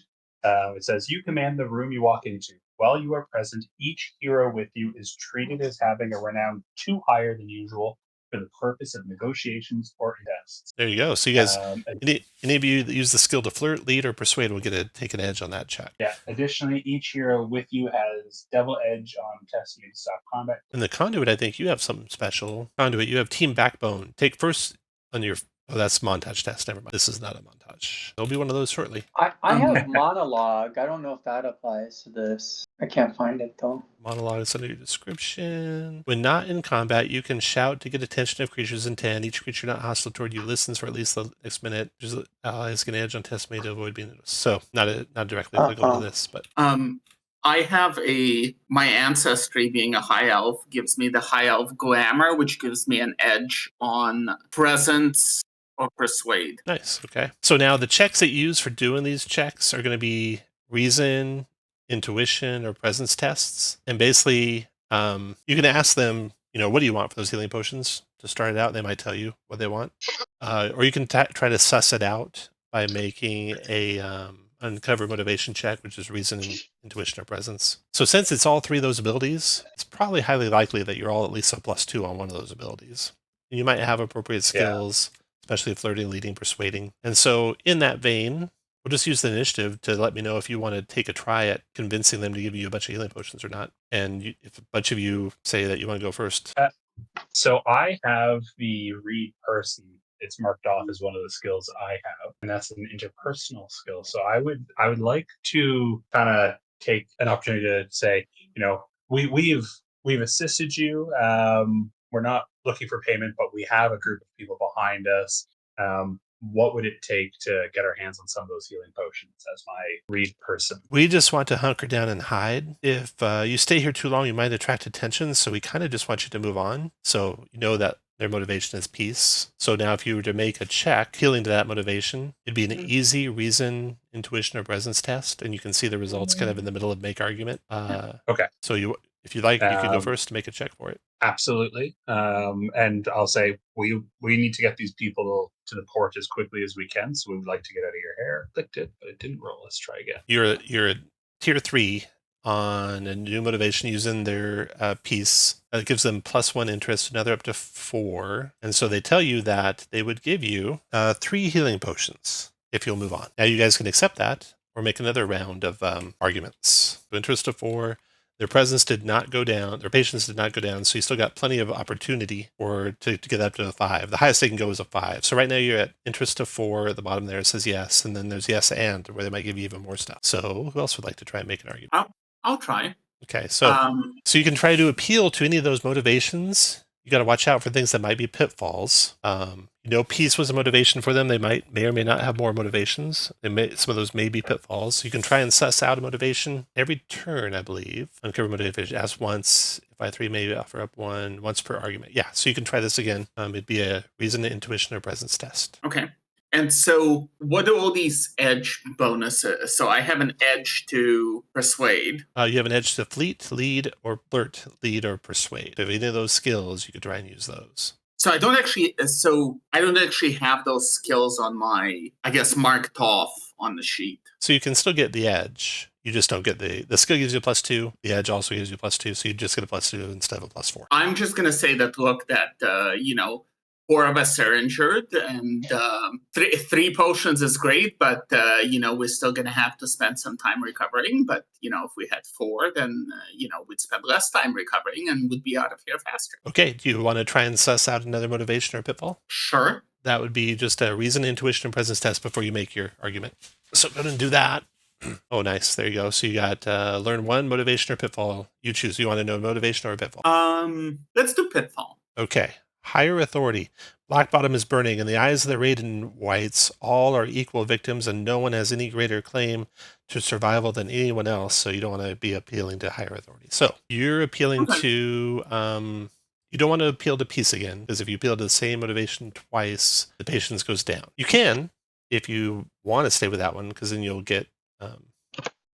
Okay. It'll just be a regular medium test. We appeal to peace, meaning we'll leave, right? Yep. Now, I'll appeal to the fact that we helped them. Okay. We're injured because we helped them. So that'd be like protecting them? Sure. Okay. Go to roll your roll. And protecting them is one of their motivations, so that'll be an easy test. So with your total of presence is a 12, and you have an edge, so you're still going to be 12. Another +1 interest, and their patience goes down 1. So you're up to interest of 5. And their patience is 2, but 5 is as good as they can get, so you might as well take their final offer. All they have is 3 healing potions. They're sorry. But they do have this thing that they don't have much use for. It's a thing called a Revenger's Wrap. Tattered cloak that fills their wearer with thoughts of revenge, even if they have no particular enemy in mind. When a creature damages you while you wear the cloak, they're marked for revenge till the end of your next turn, or another creature attacks you. Attacks you make versus the creature marked for revenge have an edge. When you damage the creature marked for revenge, they become bleeding. Would like to wear that cloak. I kind of like revenge, says Fiona. Yeah. All right. This clashes For now. with my coat, so we should hand this to the Fury. And then 3 more of you can add healing potions to your token. Who volunteers not to take a healing potion? That was the tactician. So Fury, Shadow, and Conduit. Add a healing potion to your guy. I don't know if it's named healing potion tokens, but you can see what it looks like. Okay. And the Raiden Wardens anxiously wait for you to leave. I'm going to go ahead and drink my healing potion now. Just okay. Later might not happen. Don't forget also, so now you have, let's see, you got 3 healing potions. Fury, you can add a healing potion to your token. Those, you have 3 snapdragons as well. And we're just assuming anyone who wants to use one has it. There's 3 of them, though. Once 3 of you have used it, they're gone. Those are the snapdragons that you can use. And you found the Revenger's Wrap, which is on the Fury. Out of combat, so you can spend recoveries to get stamina back. And then you head on out. You get out of the storm sewers. You crest a low rise The ruin of Blackbottom stretches out before you, but against that destruction you have led a crowd of survivors through unparalleled dangers, with an escape out of this hell seemingly within reach at the port ahead.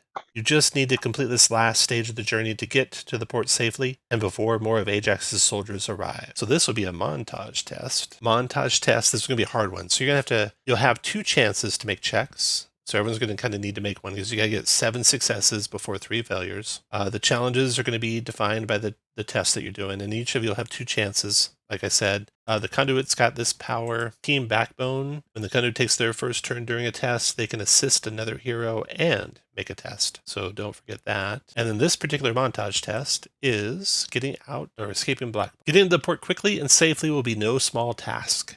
Crumbling buildings and fire block easy paths forward, and scouting aerial patrols are watching for people congregating so they can direct ground troops to intercept them. Skulking fiends roam the streets, and hawk lords continue to drop aerial bombardments from above. Panicked civilians with no idea where to go are blocking lanes and spreading fear throughout the city. Smoke and noxious gases flood some areas, creating a low-hanging haze that chokes the streets. So the challenges that you need to overcome are listed there, and you basically can overcome each of those challenges one time. So to succeed, you have to overcome 7.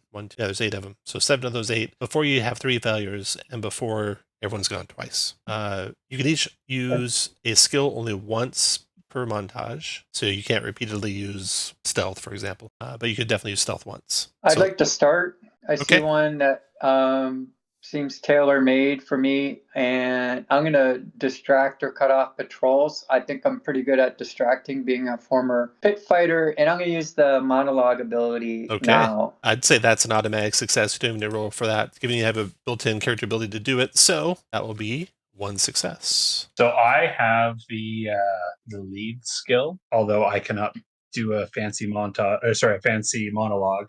I am going to just try and rally the civilians, kind of keep them corralled. Okay. Essentially, I'm going to do the Panic Civilians challenge. Okay, that's going to be a hard skill check. So miscellaneous hard one is going to be need to get a tier 3 result to succeed on it. So now you're 1 success, 1 failure, and that was the hardest one, and you're the right person to do it. But let's see challenges again. So the other challenges are. I can do the scouting. Would that be like sneaking ahead? I do have that skill. Is that the shadow? Yeah. Yeah. You can definitely use your sneak skill to scout ahead. That'd be a normal check, which means you're going to need a tier 2 result to succeed. I do. Well, not great, but I do have. What is that? Lucky dog. Fail a test using. I don't think you failed because you have 9 plus agility is 11 plus stealth is 13. So that makes a tier 2 result. Yeah. Perfect. Tier 2 result. So that's 2 successes. Who wants to go next? I'll go next. Go for it. I'd like to block or avoid the artillery fire from above. Okay. And I'd like to do that since the city's already on fire and I control fire. I'd like to basically focus where my fire powers to make certain areas burn harder so the smoke goes up and blocks artillery view so that they can't fly into the smoke. Very good. Okay, make an easy reason test or whatever you use. Presence, I think, for you. Whichever one's better. This is me. Okay, that's a success. So there's 3, and then Dewey's the last one left. Dewey, and you could help someone. So Dewey, which one do you want to do, and which one do you want to help someone with? Which ones haven't we done? It seems like destroyed buildings you haven't done, fire you haven't done, opportunists you haven't done. All right. Well, I'm from the Storm God. I'm going to try and smother some of these fires around with thunder and rain. Thunder and rain. Okay. Go ahead and make an easy reason or whatever your higher skill is. Maybe intuition. Oh yeah, no problem. So there's 4 successes. And who do you want to help? Everyone type in what you did the first round so we'll know what's left. Just go by the short name on the left there. Okay. Dewey, what do you want to help with for next round? Well, I'll help Sir Gerard. Okay, so how does help work? Okay, here we go. Make or assist on a test. Make a test. Assist if have skill, and the other creature doesn't. Going to make a for you. I think intuition. Dewey, intuition. Yeah, do an intuition test. Dewey, and 11, 12. So that gives you 12. So it's going to make grant an edge. So okay. You're going to have an edge on your first check. Sure. I feel like, so I can't do the Panic Civilians again. So I will deal with the Opportunists. Is that the other one? Or sorry, the Opportunists. So there's pursuers that are trying to pick off people, and or steal from them.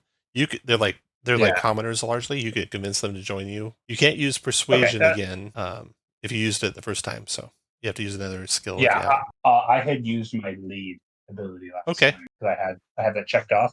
Okay. Would I be able to use my alertness ability? Actually, wait. The conduit already gave you his ability and an edge with it, so you'll roll a check at +2 for having the skill with an edge because of him helping. So you don't even need to use one of your own skills, and you can't use your own skill. He can only help you with a skill you don't have. That would be the best. I almost feel like if I used lead last time, I would use persuade this time. So I'm trying to Okay, go for it. Well, I rolled. Not great. So 9, 10, 11, 12, 13 having the persuade skill, plus an edge, 14, 15. So that's a success. Hooray, I contributed. Who wants to go next? You'll have to get 2 more successes before you get 2 more failures. I can navigate through the destroyed buildings. Okay. Maybe with gymnastics. Yeah, that'll work. Oh, boom, yeah. 1 more success from the 3 of you left before 2 of you fail. I can do the panicked civilians. We can repeat, right? No, we cannot repeat. You have to do one of the new ones. Okay, well, what's left? Because I think we tried all of them. You've done 5 successfully. Failed one of them. The failed one was the bank civilians. You're right. You could redo that one since you failed it already. Okay, I'll do. That's a hard civilians. one, though. That's a hard one. You might fail again. Yeah, I don't think you can actually. You can't repeat a failure. So, artillery is good. Destroyed buildings is good. Fire is good. Opportunists is good. Panic civilians, patrols is good. So you got scouting and navigating through smoke. I did scouting. I think we haven't navigated through the smoke yet. I'll do navigating through smoke. And the way I'll do that is one of my interpersonal skills is music, and I will play my flute in a very intense march so people can hear me and follow the music. Okay, so that'll be a normal check. You need a tier 2 result, 12. There we go. 1 check left. It's the one thing we haven't done. I thought that was the last one. Maybe I didn't count the last one. No, it would take all of you to do successfully. Let's see, you've had 1 failure. So no, you're right. That was the last one. Okay, so you guys succeed completely. And plus the last encounter, you got a victory point for the fight, not a victory point for the negotiation. So at the end of the last encounter, you should be at 7. And then you succeed completely on this montage. That puts you to 8. So now you're at 8 victories going into the docks. Once the docks of BLACKBOTTOM symbolized prosperity, opportunity, and freedom. But on this dark day, they symbolize only safety. And that safety is anything but assured. The waters of the estuary are dotted with ships, crammed full of people. Many of the people targeted by aerial troops seeking to send vessels and passengers to a watery grave. Further out in the harbor, a long, slow-moving tentacle uncurls from the water, seeking fleeing ships and attempting to wrench them into the briny deep. You have more pressing dangers to deal with, though. One of Ajax's soldiers, a high-ranking commander by the look of him, stands between you and a ship waiting at dockside. He mocks you. There's nowhere to run. He gestures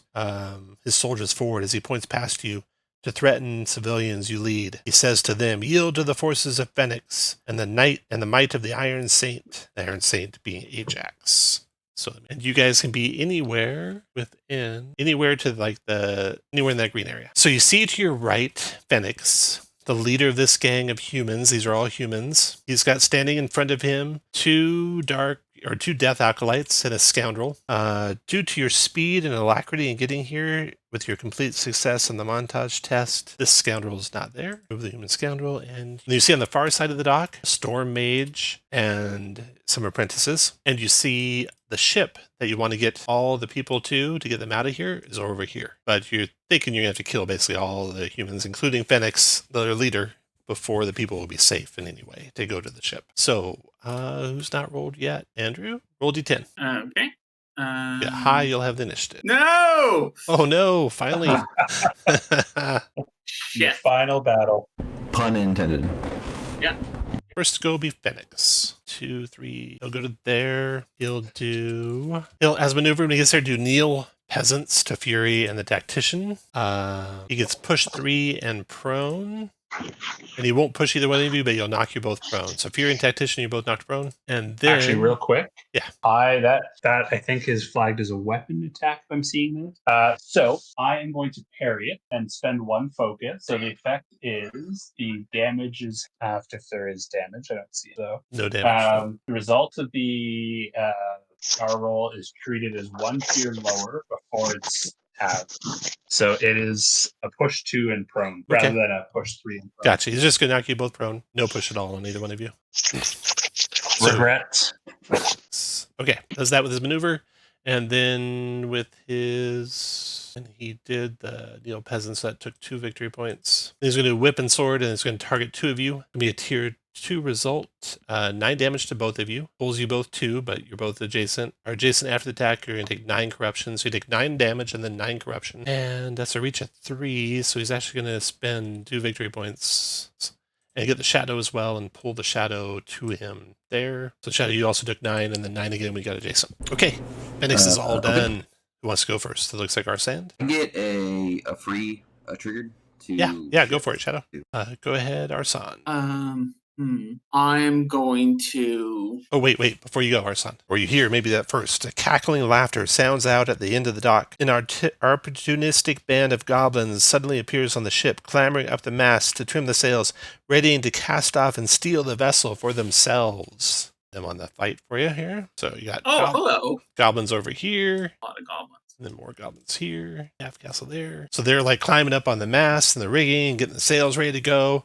You think if you don't get over there to stop them... my kingdom for a lightning bolt.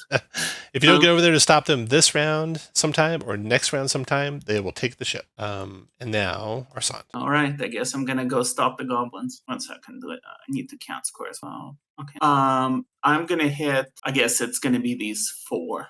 So this is going to be the top right of the conflagration. Got it. As a maneuver, actually, goblins just died off last. How long does the snapdragon thing last? Is it just 1 turn? Correct. Yep. Still the Okay, so I'm not going to do that now. Okay, just regular conflagration. Okay, 7 fired. Each of them, so it's going to kill 1, 2. How come that guy doesn't take us? They're minions, so I like total up the damage they all take and then start from one of them and knock them down from there. Okay. As a maneuver, I'm gonna push this guy into. I assume there is a mast or something. Sure. Yeah, you can throw him against the mast. Yeah. So it's 1 square. Yeah, I'm gonna use a my triggered action to double push. Explosive assistant. So that's 3 squares without any essence. Is that good? Yeah. Okay. Push him against mast for 3 more damage. Okay, I'm done.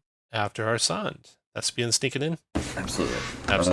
Go for it. Absolutely. Okay, all this confused. Oh wait, before you do, Shadow, at the end of the elementalist turn, there's this thing, shoots. Targets can make range-free attack. Biggest area for the shoot. This is a boss action, so it triggers at the end of a turn. Human area. That's a 10 burst. Okay. Targets can make a range-free attack. The scoundrel will do 4 to you, Shadow. The death acolytes will do 2 each to you, Shadow. You're out of the range of anyone else. Okay. Now your turn, Shadow. Cool. I'm at 7. So this is fun. We're going to use my blade dance 3. And we're going to move 1. And they each take 4 damage. And you kill one of the acolytes. I can still move without opportunity attack, or is that correct? Or is Yep. When I end, and I'm gonna move here. I think that was 5. Did Phoenix get attacked on that one too? Yes, Phoenix did. That's so much stamina you barely saw that. Cool. Yeah, I didn't see it. As an action to drink the potion or a maneuver? Maneuver. Perfect. I'm gonna drink that. The end of your turn will come. Let's do Storm Mage and his ally, Mage and apprentices. 1, 2. Then you'll do a lightning bolt, Shadow, doing 5 lightning damage to you. I'm gonna get a free triggered action so I can teleport. Go for it. 1, 2, 3, 4. Over to this side. All right, and then How much damage? It was 5. Is that round down? So is it 2 or is it 3? And then they'll both attack you, Shadow. But the way that works is you're not going to take the damage twice. It's going to be less than that. We'll do a lightning strike on you. It's going to be 4 plus the free strike attack of the other one, so 6 total. Okay. They are done. Fiona, go ahead. Well, I'm in a pickle. So it takes a maneuver to stand up.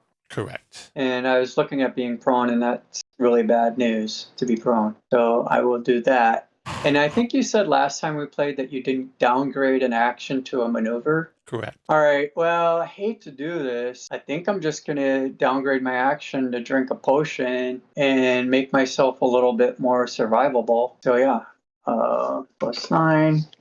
And, well, I could move somewhat. I'll move, I guess. If I moved here, is there rules for flanking in this? Yeah, flanking grants an edge. All right, I'll move there. And that's it. Oh, and also this guy, he would have been marked since he attacked me, but it doesn't matter because it ends on the end of my turn. Okay. Let's see here. The scoundrel's going to go. He'll do his rapier and dagger with an edge for flanking, but not enough to get him to tier 2, so he's only do 4 damage. Oh, he has edge, so it's going to do 8 damage to you. Oh boy. All right. Then the Death Acolyte will take a necrotic bolt shot at the shadow, doing 5 corruption to the shadow, giving Phoenix back 1 stamina, and the Scoundrel and Death Acolytes are done. Next to go. Can I jump in here? Let me jump in. Sure. Yeah. Go ahead, Dewey. I'm going to move here. I'm going to do Wave of Virtue. Targets, that's anyone within 5 squares of me can spend 1 or 2 recoveries and end an end of turn or save ends effect affecting them. Nice.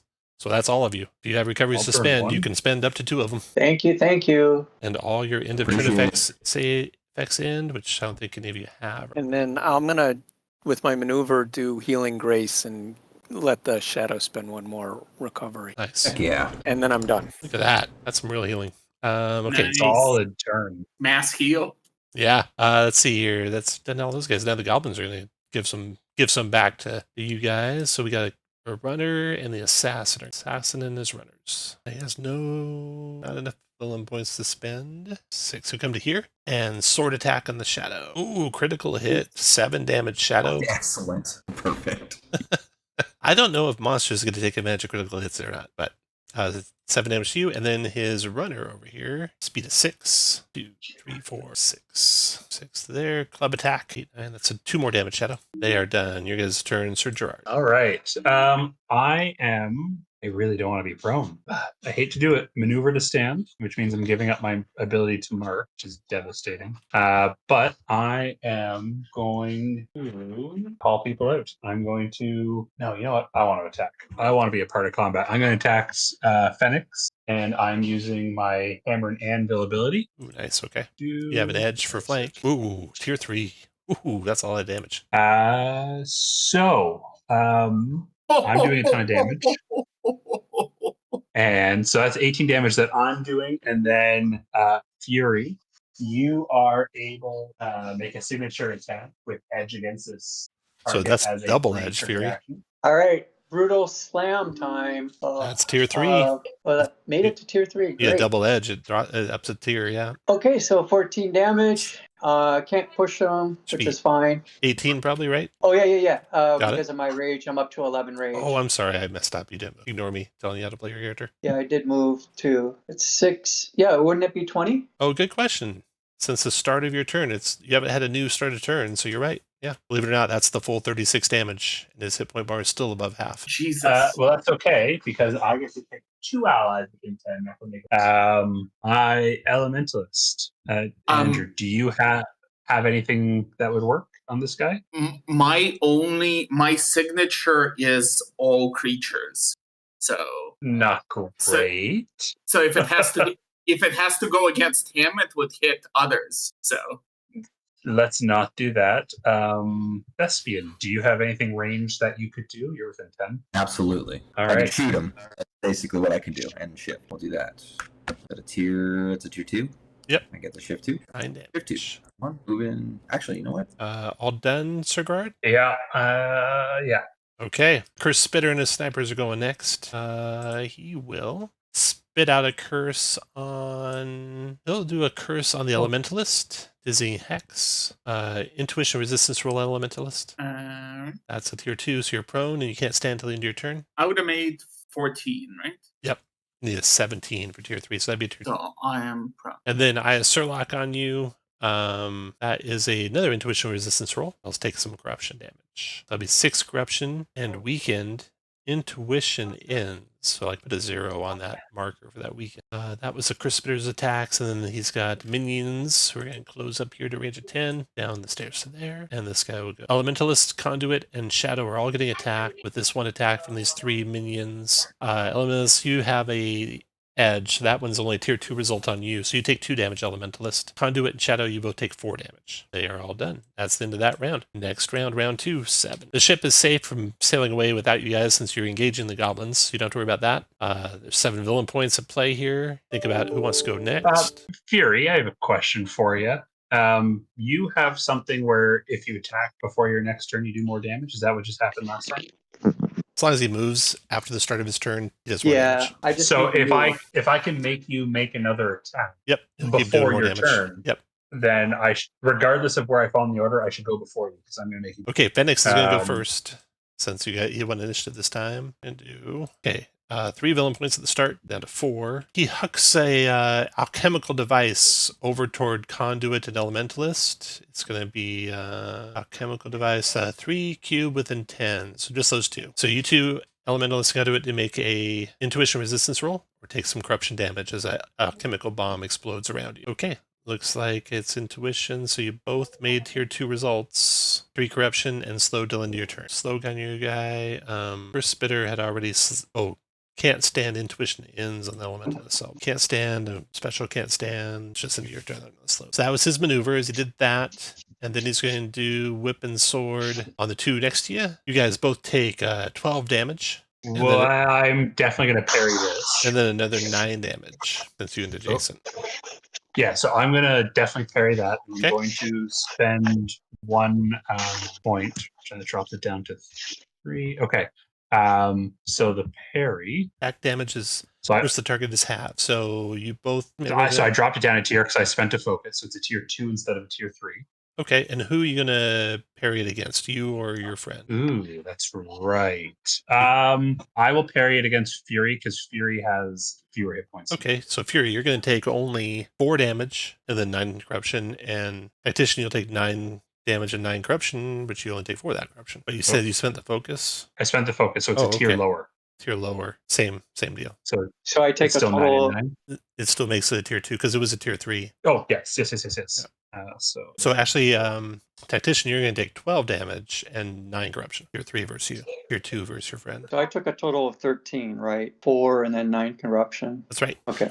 Okay, so that was his attack. He did his maneuver already. Movement. He's going to stay where he's at. He's done. So everyone wants to go first, it looks like. Arsand, go ahead. Your stand intuition ends, but you can make that check at the end of your turn. So you're basically prone this turn. For sure. I'm gonna sniff the snapdragon, and I'm gonna throw conflagration onto these 3 here. Okay, gonna drop the other one. So I have 1 bane because I don't know that prone affects. So your attack is area, fire, magic, ranged. Let's see, bane to attack. So it's an attack. So yeah, no, it's not attack. It's area. So no bane for you. It's gonna do the full damage. 7 fire, killing him. Plus 2 from the snapdragon. Killing him. So 9 to him. Okay. Sniff and cause your moves. Next ability use that deals damage, deals plus 2 damage, and add increase push force.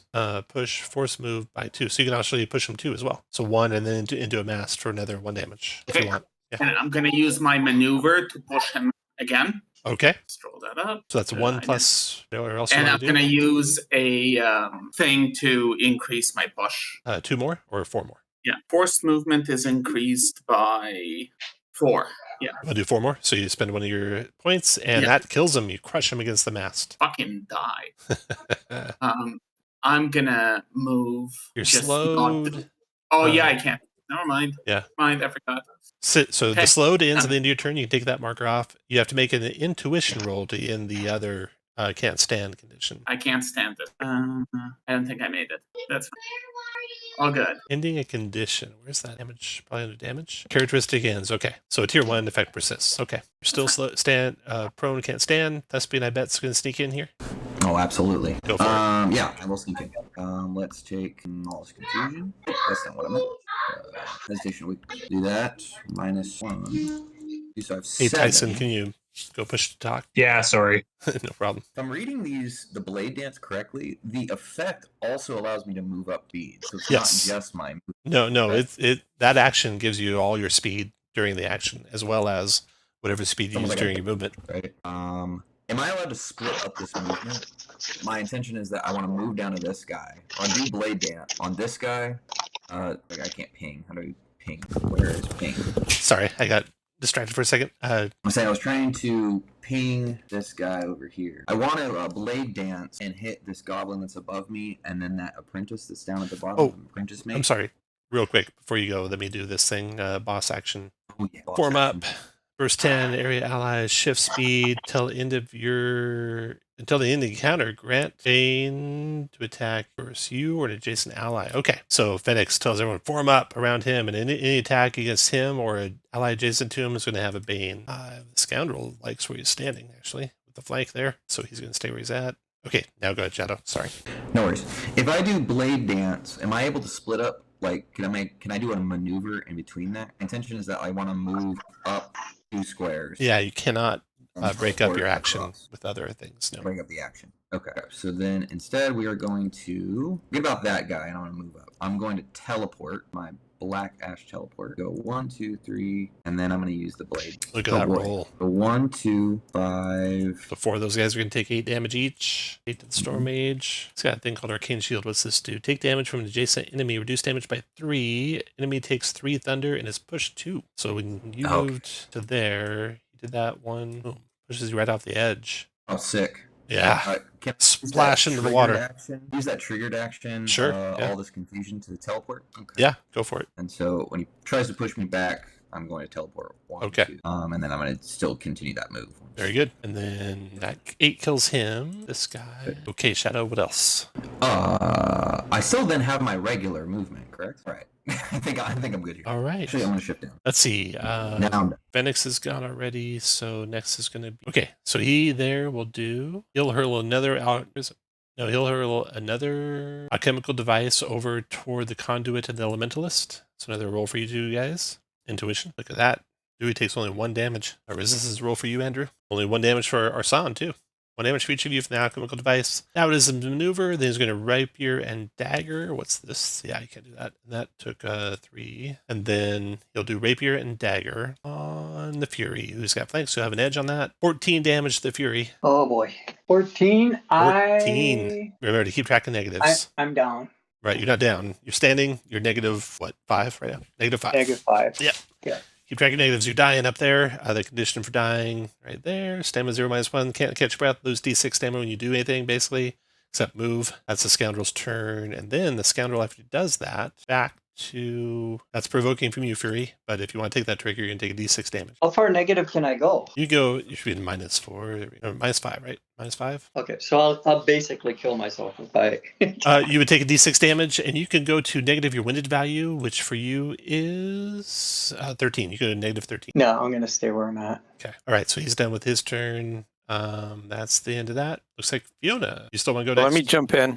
All right, Dewey. Yeah, Dewey. Can I'll get do back in the another fight. wave of virtue. Holy cow. Way too many victories for you guys. Yeah, it's a lot of victories we've got. So everybody can take 1 or 2 recoveries, spend 1 or 2 recoveries, and end a end of turn or save ends effect. Nice. So you can end that can't stand on the elementalist. We don't gain any recoveries from You it, gain no right? recoveries. So a lot of you are probably almost out, if not out. Yeah, So I've been. be- now. Be careful. So does the -5 count against Yeah, the you start at recovery? you start at -5 before you go up. You don't go to 0. 18 minus 5 is 13. Any more recoveries, Fiona? Do you have any more recoveries to spend? Am I on mute? No, we're here. No, I'm out. I'm out of recoveries. You're out. Okay. Then I am going to pray with my maneuver. I have not used the prayer yet. And I'm going to do the storm domain effect, targeting those scoundrels and storm mages over there in the cluster. But first you have to get that roll. So you rolled a 10, which is a tier Right. 1. You have double And edge then- the first time they said a tier 2. So it's only a tier 2. Yeah, so you gain 1 piety. Yeah, I thought for sure I'd get a better roll than that. Yeah. Okay. All right. So I gain 1 piety, and that's it for me. Okay. That was Dewey's turn. Now their turn. Storm Mage and his crew is going to go. Mage and his... So he will tell this apprentice go there. And that apprentice fire on the shadow. The one down here will fire on the conduit. So shadow and conduit, you got lightning strikes incoming. 2 lightning damage for both shadow and conduit. 2 lightning damage each. Storm Mage. He doesn't have to go back. So he's going to do a lightning bolt up. But joggle it to the right just before Phoenix. You can't do that anyway. Okay, he's going to do a lightning bolt. 5 lightning shadow. I had a thought, and it's... So let me know if this is cheesy, but I get a bonus for moving and attacking. What if I just moved 2 here and then 2 back down to here? Does that count as moving? Look at your power. I think it says you have to be 2 squares away from where you start your turn. Oh, okay. Not that you move 2 squares, but let's check. Let's see what the powers say. If you move 2+ squares from your starting square, so I think that'd work. You can do that. Okay. So I think you get the bonus. All right, then I'm going to do that. Here's my rage. Although it doesn't seem to matter. I'm up to 14 rage. But angry. very angry. So here's the brutal strike or brutal slam. Not a good roll. Plus I have a couple of edges. Don't I have an edge for someone being across? Yeah, I'll give you a tier 2 for sure. Okay, so 8 plus my movement, it's just 2, and my rage should give me 2 more. So or 4 more. So 6, 14. 14 damage, and I'm tired of being. I'll stay here and be the flanker, but this is really opening me up a lot. I'm done. Okay. Next. Sorry, Tom. Real quick, did I not put the mark on Phoenix? And it lasts until my turn. I haven't acted yet. I seem to recall you just said I really wanted to mark him, but I stood up. Yeah, I stood. You're right. You're right. Okay. Also, this guy is marked from my cloak, and because I hit him, he is bleeding until end of turn, according to the cloak. Very good. So I don't know what that is. Does it say marked? Oops. Revenger's Wrap. When a creature damage you wear cloak, they're marked for revenge. Marked for not exactly because there's no other effect except for on you, I think. Oh, okay. Attacks you make versus it have edge. When you damage a creature, all about you, I think. When you benefits. Fiona's gone. Next to go is the assassin. Can't do his shadow chains, not enough villain points right now, so he's just going to do a sword attack on the conduit. Pesky cleric, healing everyone 5 damage. You conduit. Then he's going to have his runner come up here or 2 more damage conduit. Sit for the runner. Sir Gerard, your turn. Okay, this time I am going to mark. It's pretty potent power. That marking of yours. It's worth a lot of damage. Absolutely. I'm marking Phoenix because he's right in front. And I'm also going to mark I think it's the Assassin Goblin. The Assassin Goblin? Yeah, got it. Okay. So that leaves me with 4 focus. So I am unable to use one ability I wanted to use. So I'm going to use I'm just going to use one of my kit abilities. I'm going to use, this guy hit me last time. I'm going to hit him back. It has edge because he has hit me last time. Definitely tier 2. And I have flanking and he's marked. So I'm assuming there's not a triple edge, but. There's not a triple edge. So 10, 11, 12. Yeah. Okay. Yes, 10, 11, 12. That's it. All right. All done? Sadly, all done. 1 sniper goblin left. Going to try and make a run through the conflagration before it fires back up again. 1, 2, unless it's dropped. Well, it's dropped, but I don't know that he would know that. Right? I know that's a weird thing about these powers. It's like, I mean, it's up to him, right? So you'll go to there and bow shot the Elementalist. 2 damage Elementalist. That's into that round. Next round, villain points goes up to 6, and you hear. An ear-splitting screech sounds out as a hawk swoops over the docks. Under control of the Hawklord who rides it. After making a low pass to menace the many civilians clustered together on the docks, the Hawklord directs their mount to the ship and begins to destroy it. You don't stop this giant hawk from destroying the ship. By the end of the next round, not this round, but the round after this round, the ship will be unsaleable. He's got a human riding on. And he's going to go first, and he's going to go ahead with 6 villain points. 2 humans making attacks this turn have edge on ability rolls or double edge on abilities that target enemies affected by a condition. Okay, he's going to do exploit opening, trying to finish you guys off this round. So down to 1. Then he's going to do his attacks, which will have edge, whip, and sword. In fact, he's going to do not enough villain points to. So just the 2 guys random. With edge, that's going to be a tier 3. So 12 damage to both Tactician and Fury, and then another 9 since you land adjacent. Want to parry any of that, Tactician? Are you there, Tyson? Did you want to do any parrying? Might be muted if you're talking. I do. Sorry. I had it muted and push to talk for some reason. Yes, I absolutely am going to spend the focus to parry, drop it down a tier. For you or the Fury? I'm going to drop it down lower on the Fury. The Fury. Okay, Fury. So you're going to take Fury 4 regular and 9 corruption. And then Tactician, you're going to take 12 regular and, of course, 4 for corruption for you after I lower it. That's his attack. What's this guy? He's got a maneuver. He's all done. That is now. Everyone wants to go next. So let me know if anyone wants to go in front of anyone else. Otherwise, Fiona, are you still at -8 even after the reduction in damage? I'm at 0. 0. We'll have our son go. I'm going to move up here. Yep. I'm going to push this guy. Oh, nice. Now, if you I move... only want to push him 1 square. Only one square. Okay, you can do that. So that's automatic, basically. Yeah. With a maneuver. Okay. All right. And then I'm going to do a conflagration, of which this is going to be the top right. Ooh, nice conflagration. Ooh. Look at that.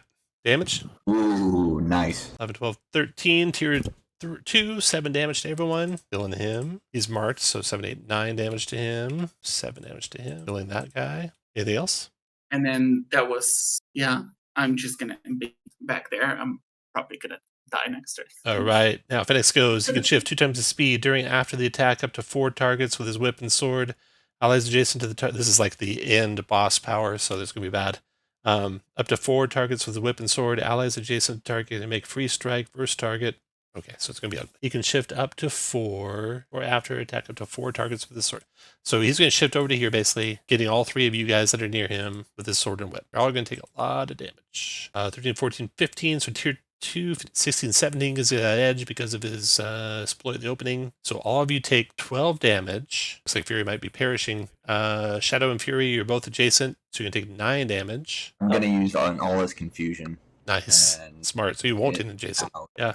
So you can get away. And then pull. He's going to try pull 3 on the Tactician who's stable 2, so you can only pull Tactician 1. So Tactician, you're not taking the adjacent damage. The only person taking the adjacent damage is the Fury, who dies from it. Oh no. No, Fiona. You will be mourned. The hero. She professes her love to Dewey as she dies. All right, that was Oh, Fenix. That's the end of that turn. That was the hero power. And then allies adjacent. There are none adjacent to any of you, so they don't get to go. That's that. And then Thespian, you sneak it in. Yeah. Go for it. I'm gonna need to, I think. War Fury. All right. Fought valiantly Fury. and long. For Fiona, and I'm gonna run. I'm gonna do a blade dance. 1, 2, 3, 5, 6, 7, 8. Ooh, tier 3. 8 damage to all those guys. And can I use my maneuver to push the Storm Mage into the water? Yes. Knockback is a maneuver. It's a might test. Not good at might, I think. Yep, nope, I'm not good at might. That's enough. You dump him into the drink. And then I'm going to continue my movement. 1, 2, 3, 4, 5, 6, 7, 8. Try to get to this point to shoot at the hawk if I can. All right. The scoundrel's going to go next and get out of the danger zone. Come around behind the tactician. Rapier and dagger on the tactician. 7 damage tactician. Yeah, negative. And starts moving towards the elementalist. He's done. Fiona's out of the combat. Gerard probably doesn't want to go next. Or do you? You're not. You're negative. You want to wait and go after Dewey, who might heal you? I don't know. If I use my Inspiring Strike, I get to use a recovery. Oh, So there you I'm go. kind of tempted. You might want to do it. Yeah, that's exactly what I'm going to do, actually. Okay. So I'm still going to... So actually, I need to get my focus. Brings me up to 6 focus. I'm going to spend 1 marking 2 people. I'm going to mark this scoundrel. Okay. And I'm going to mark... I'm not sure. I'm going to mark the assassin again. That way he definitely dies next time. And then I will do my Inspiring Strike on the scoundrel who's right beside me. All right. Oh, yes. A critical, no less. Okay.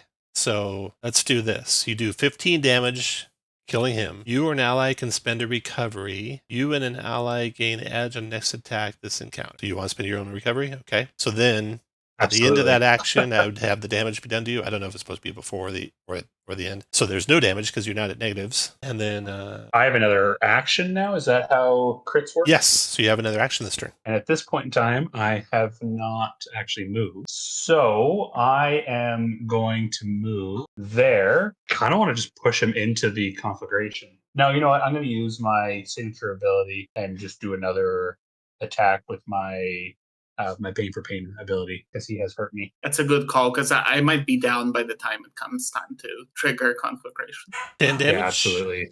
That attack has edge. 10 damage. Got it. And that's all I got. That's maneuver, move, and action. Okay, very good.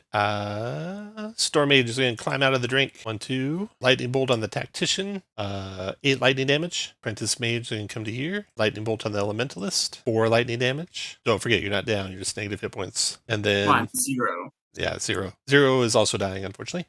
Storm Mage and his apprentice are done. Next to go. Dewey. Let me jump in. Go ahead, Dewey. Elementalist, Tactician, do you both have recoveries to spend? Tactician does. Tactician does. You don't. I have 3 left. Does anyone still have potions? I have a potion that I guess I'm going to give to the elementalist. So how many do you have to spend? 3? Tactician? Yeah, 3 left. All right. 3 left. Yeah. So I'm going to spend 3 of my 4 pieties on so you can spend 3 recoveries. I'm going to move over here by the elementalist, and I'm going to downgrade my action to a maneuver so I can feed the elementalist a potion. Yeah. And then I'm going to brace for the next onslaught. All right. The assassin will stay after you along with his. Oh, they have no. So he's going to come up here, the assassin, and try and sword attack you, Conduit. 7 damage to you. How much? And 7. 7? Yep. And then looks like is the elementalist drop out of the initiative somehow? Because you haven't gone yet. Oh no, you did. You're there. Okay. Then the sniper's going to go. He's going to shoot at the elementalist with his bow. That's 4 damage. And then trick shot. He's going to fire his crossbow, range of 15. He'll shoot that at the elementalist. 7 damage to you. And then that's into the round. Phoenix will go first. He'll do Kneel Peasant to the tactician. Push 2 and prone. You ignore the push 2. Push 0. Yep. Yeah. And then that'll give him double edge on his whip and sword against you. 8, 9, 10. So that's tier 1. So it becomes tier 2. So you take 9 damage and 9 more corruption. And then. Can I still parry that? Yes, you can. All right. I'm going to spend a focus to downgrade that from a tier 2 back to a tier 1. So 5 normal damage and still the 9 corruption, right? Well, Yep. 4 corruption. Yep. And I have a hero token. I'm going to use that and use a recovery without Spending having without to spending use 1. a... Yep. Okay, Arsan, your turn. I'm dying, so what are my options? Condition of dying is you can't catch your breath. You lose D6 stamina if you attack, use an action, or use a triggered action. Make an attack, use an ability, use an action, and maneuver, triggered action. You take D6 damage. You don't die outright, but you can only take 4 more points damage before you die What is outright. this respite thing? Never mind. Respite's like a rest. Oh, that's you can't do anything there. That's if you're out of combat completely. That's fine. I'm going to attack because Nice. might as well. Yeah. I'm gonna use Shadow's still alive. I'm going to use Burn on Phoenix. Burn on Phoenix. Okay. Looks like 6 fire. And then you take D6 damage. Go to roll a D6, and that's how much damage you take. Only 1. Look at that. Nice. Phoenix is still marked, so it's an additional 2. Oh, 2 more. Okay. It's 2 more. At the end of your Phoenix has used all his boss actions. Thespin is... Where's Thespin at? I'm down at the bottom. Oh, okay. Go ahead, Thespin. Your turn. You know, we still have that amulet from the time raid. What did they say we had to do with that? You'd have to go to another location in the docks to get out of here. Oh, to get out of here. Yeah. Oh boy, I have enough for that, so we're gonna do that. So we're gonna move. I think I need to take. I think I'm gonna try to kill. Nice. 5, 6, 7, 8, and I'm gonna use. I haven't used this before, but get in and get out. It allows me to move. Nice. 2 blades in my hand, and I kind of just. Nice. All right. That's 8, 9, 10 with the edge. So still a tier 1. 8 damage to him. Got that? Okay. Yep. And Plus then 2. I'm gonna use. 2 yeah, more. plus 2. Then I will use my maneuver of Black Ash. 1, 2, 3, 4, 5. Perfect, right here. Nice. Okay, the Storm Mage and his apprentice will go. The Storm Mage is going to strike the Tactician with a lightning bolt. Not that one. This one. Tier 2 result, 8 lightning damage. Apprentice Mage will shoot the shadow with a lightning bolt. 4 lightning damage shadow. Well, maneuver to stand, which I'm as always not happy about. Only 4 maneuvers. That's great. Does anyone else still have recoveries left, or am I the only one? Or sorry, I think I'm the only one. I have 1. Okay. I am going to use my Inspiring Strike on Fennec. Nice. With an edge, that's... Do you have an edge? I do not. Do not, okay. What did I hit him with last time? I feel like, didn't I crit? Oh, never mind. No, yeah, you're right. Okay, so 10 damage. I can give him an edge. I think it's the Holy Infusion interrupt. All right, do it. Yeah, you do damage too. You want to spend a piety and do double edge and 4 holy? I'm going to need that. 13, 14, 15, 16, 17. You don't need double edge. 1 to edge does it. I'm going to need that piety. Okay, so you hit tier 3 result. 15 damage plus 4 holy, so 19 damage. That drops Phoenix. Yay. You guys are victorious with him. Now, it looks like the Storm Mages are backing up, and you got to do something to affect that Nighthawk this round, or else you fail. Anything else, Tactician? I still have my movement, and me or an ally can spend a recovery. Any one of you guys can use it, whoever has one left. Oh, let me use one. Well, maybe the shadow needs it more. Yeah, go ahead. Okay. Would it be any sort of test to vault across that gap from one deck to the other? From 15 feet, jump, long, might, or agility squares. Run 2+, add 1 square. So if you have a might or agility of at least 2, you can clear it with a run that you have. So you can clear it, no problem. And I do have it. So, okay. 1, 2, 3. Nice. Jumping across. That's all I got. Okay. I'm out. That's it for you. Then, after you come, the sniper will shoot at you. You can remove that prone thing. 2 damage. Hey, Dewey, we got to get that hawk, right? Either the guy on him or the hawk to get their attention. Otherwise, they're going to tear up the sails too bad to get out of here. Okay. Well, I think I'm going to use, I don't have a lot of lightfall, is 12 squares. Pretty good. So actually, no, that's allies. Is that within 12? Lightfall works against enemies too. It is within 12. Yeah. I can't, though, teleport him off can't of this teleport hawk, though. No. So we'll move over a little bit. We'll do lightfall on that, on both of them. Do a little damage there. That is a tier 2 for 3 damage. Nice, but that drew their attention away from damaging the ship. That's my action maneuver. I'm going to allow myself to spend 2 recoveries with Healing Grace. And does anybody else need to spend a recovery who can spend it? Tactician, you want one to spend one? Yeah, I got, I think, 2 left. So All right, spend 1. That'll empty my piety, and let me spend 2 recoveries, and I am done. All right, Goblin goes after the Shadow. Goblin Assassin. Shadow, you take 3. Naturally, he does not move. Still is only 3. You take 3 damage, Shadow. And then the Trick Shot and that Hawk fly away. Then next round, they go first. Storm Mage is going to do a Lightning Bolt on the Shadow. 11 Lightning Shadow. The Apprentice Mage is going to do a Lightning Strike on the Tactician. 2 Lightning Tactician. Storm Mage and his Apprentice are gone. I'm okay dying. I'm gonna burn on the Storm Mage. Go for it. Oh my god, it's as though casting spells when you're dying is It's not harder to do. You take down the Storm Mage. Let's see if you live, though. Roll a d6. I'll roll low. Oh, with his dying blow, the Elementalist takes away your last significant foe to save your lives. And then the Assassin will go next. He's going to try and cut down that Shadow for good. 3 more damage, Shadow. Shadow's at 0 hit points. Oh, I'm sorry. That's been, you might want to snuck in there. Did you want to? No, I don't have a. Oh, no inspiration. Okay. I don't have it. All right. Sir Gerard.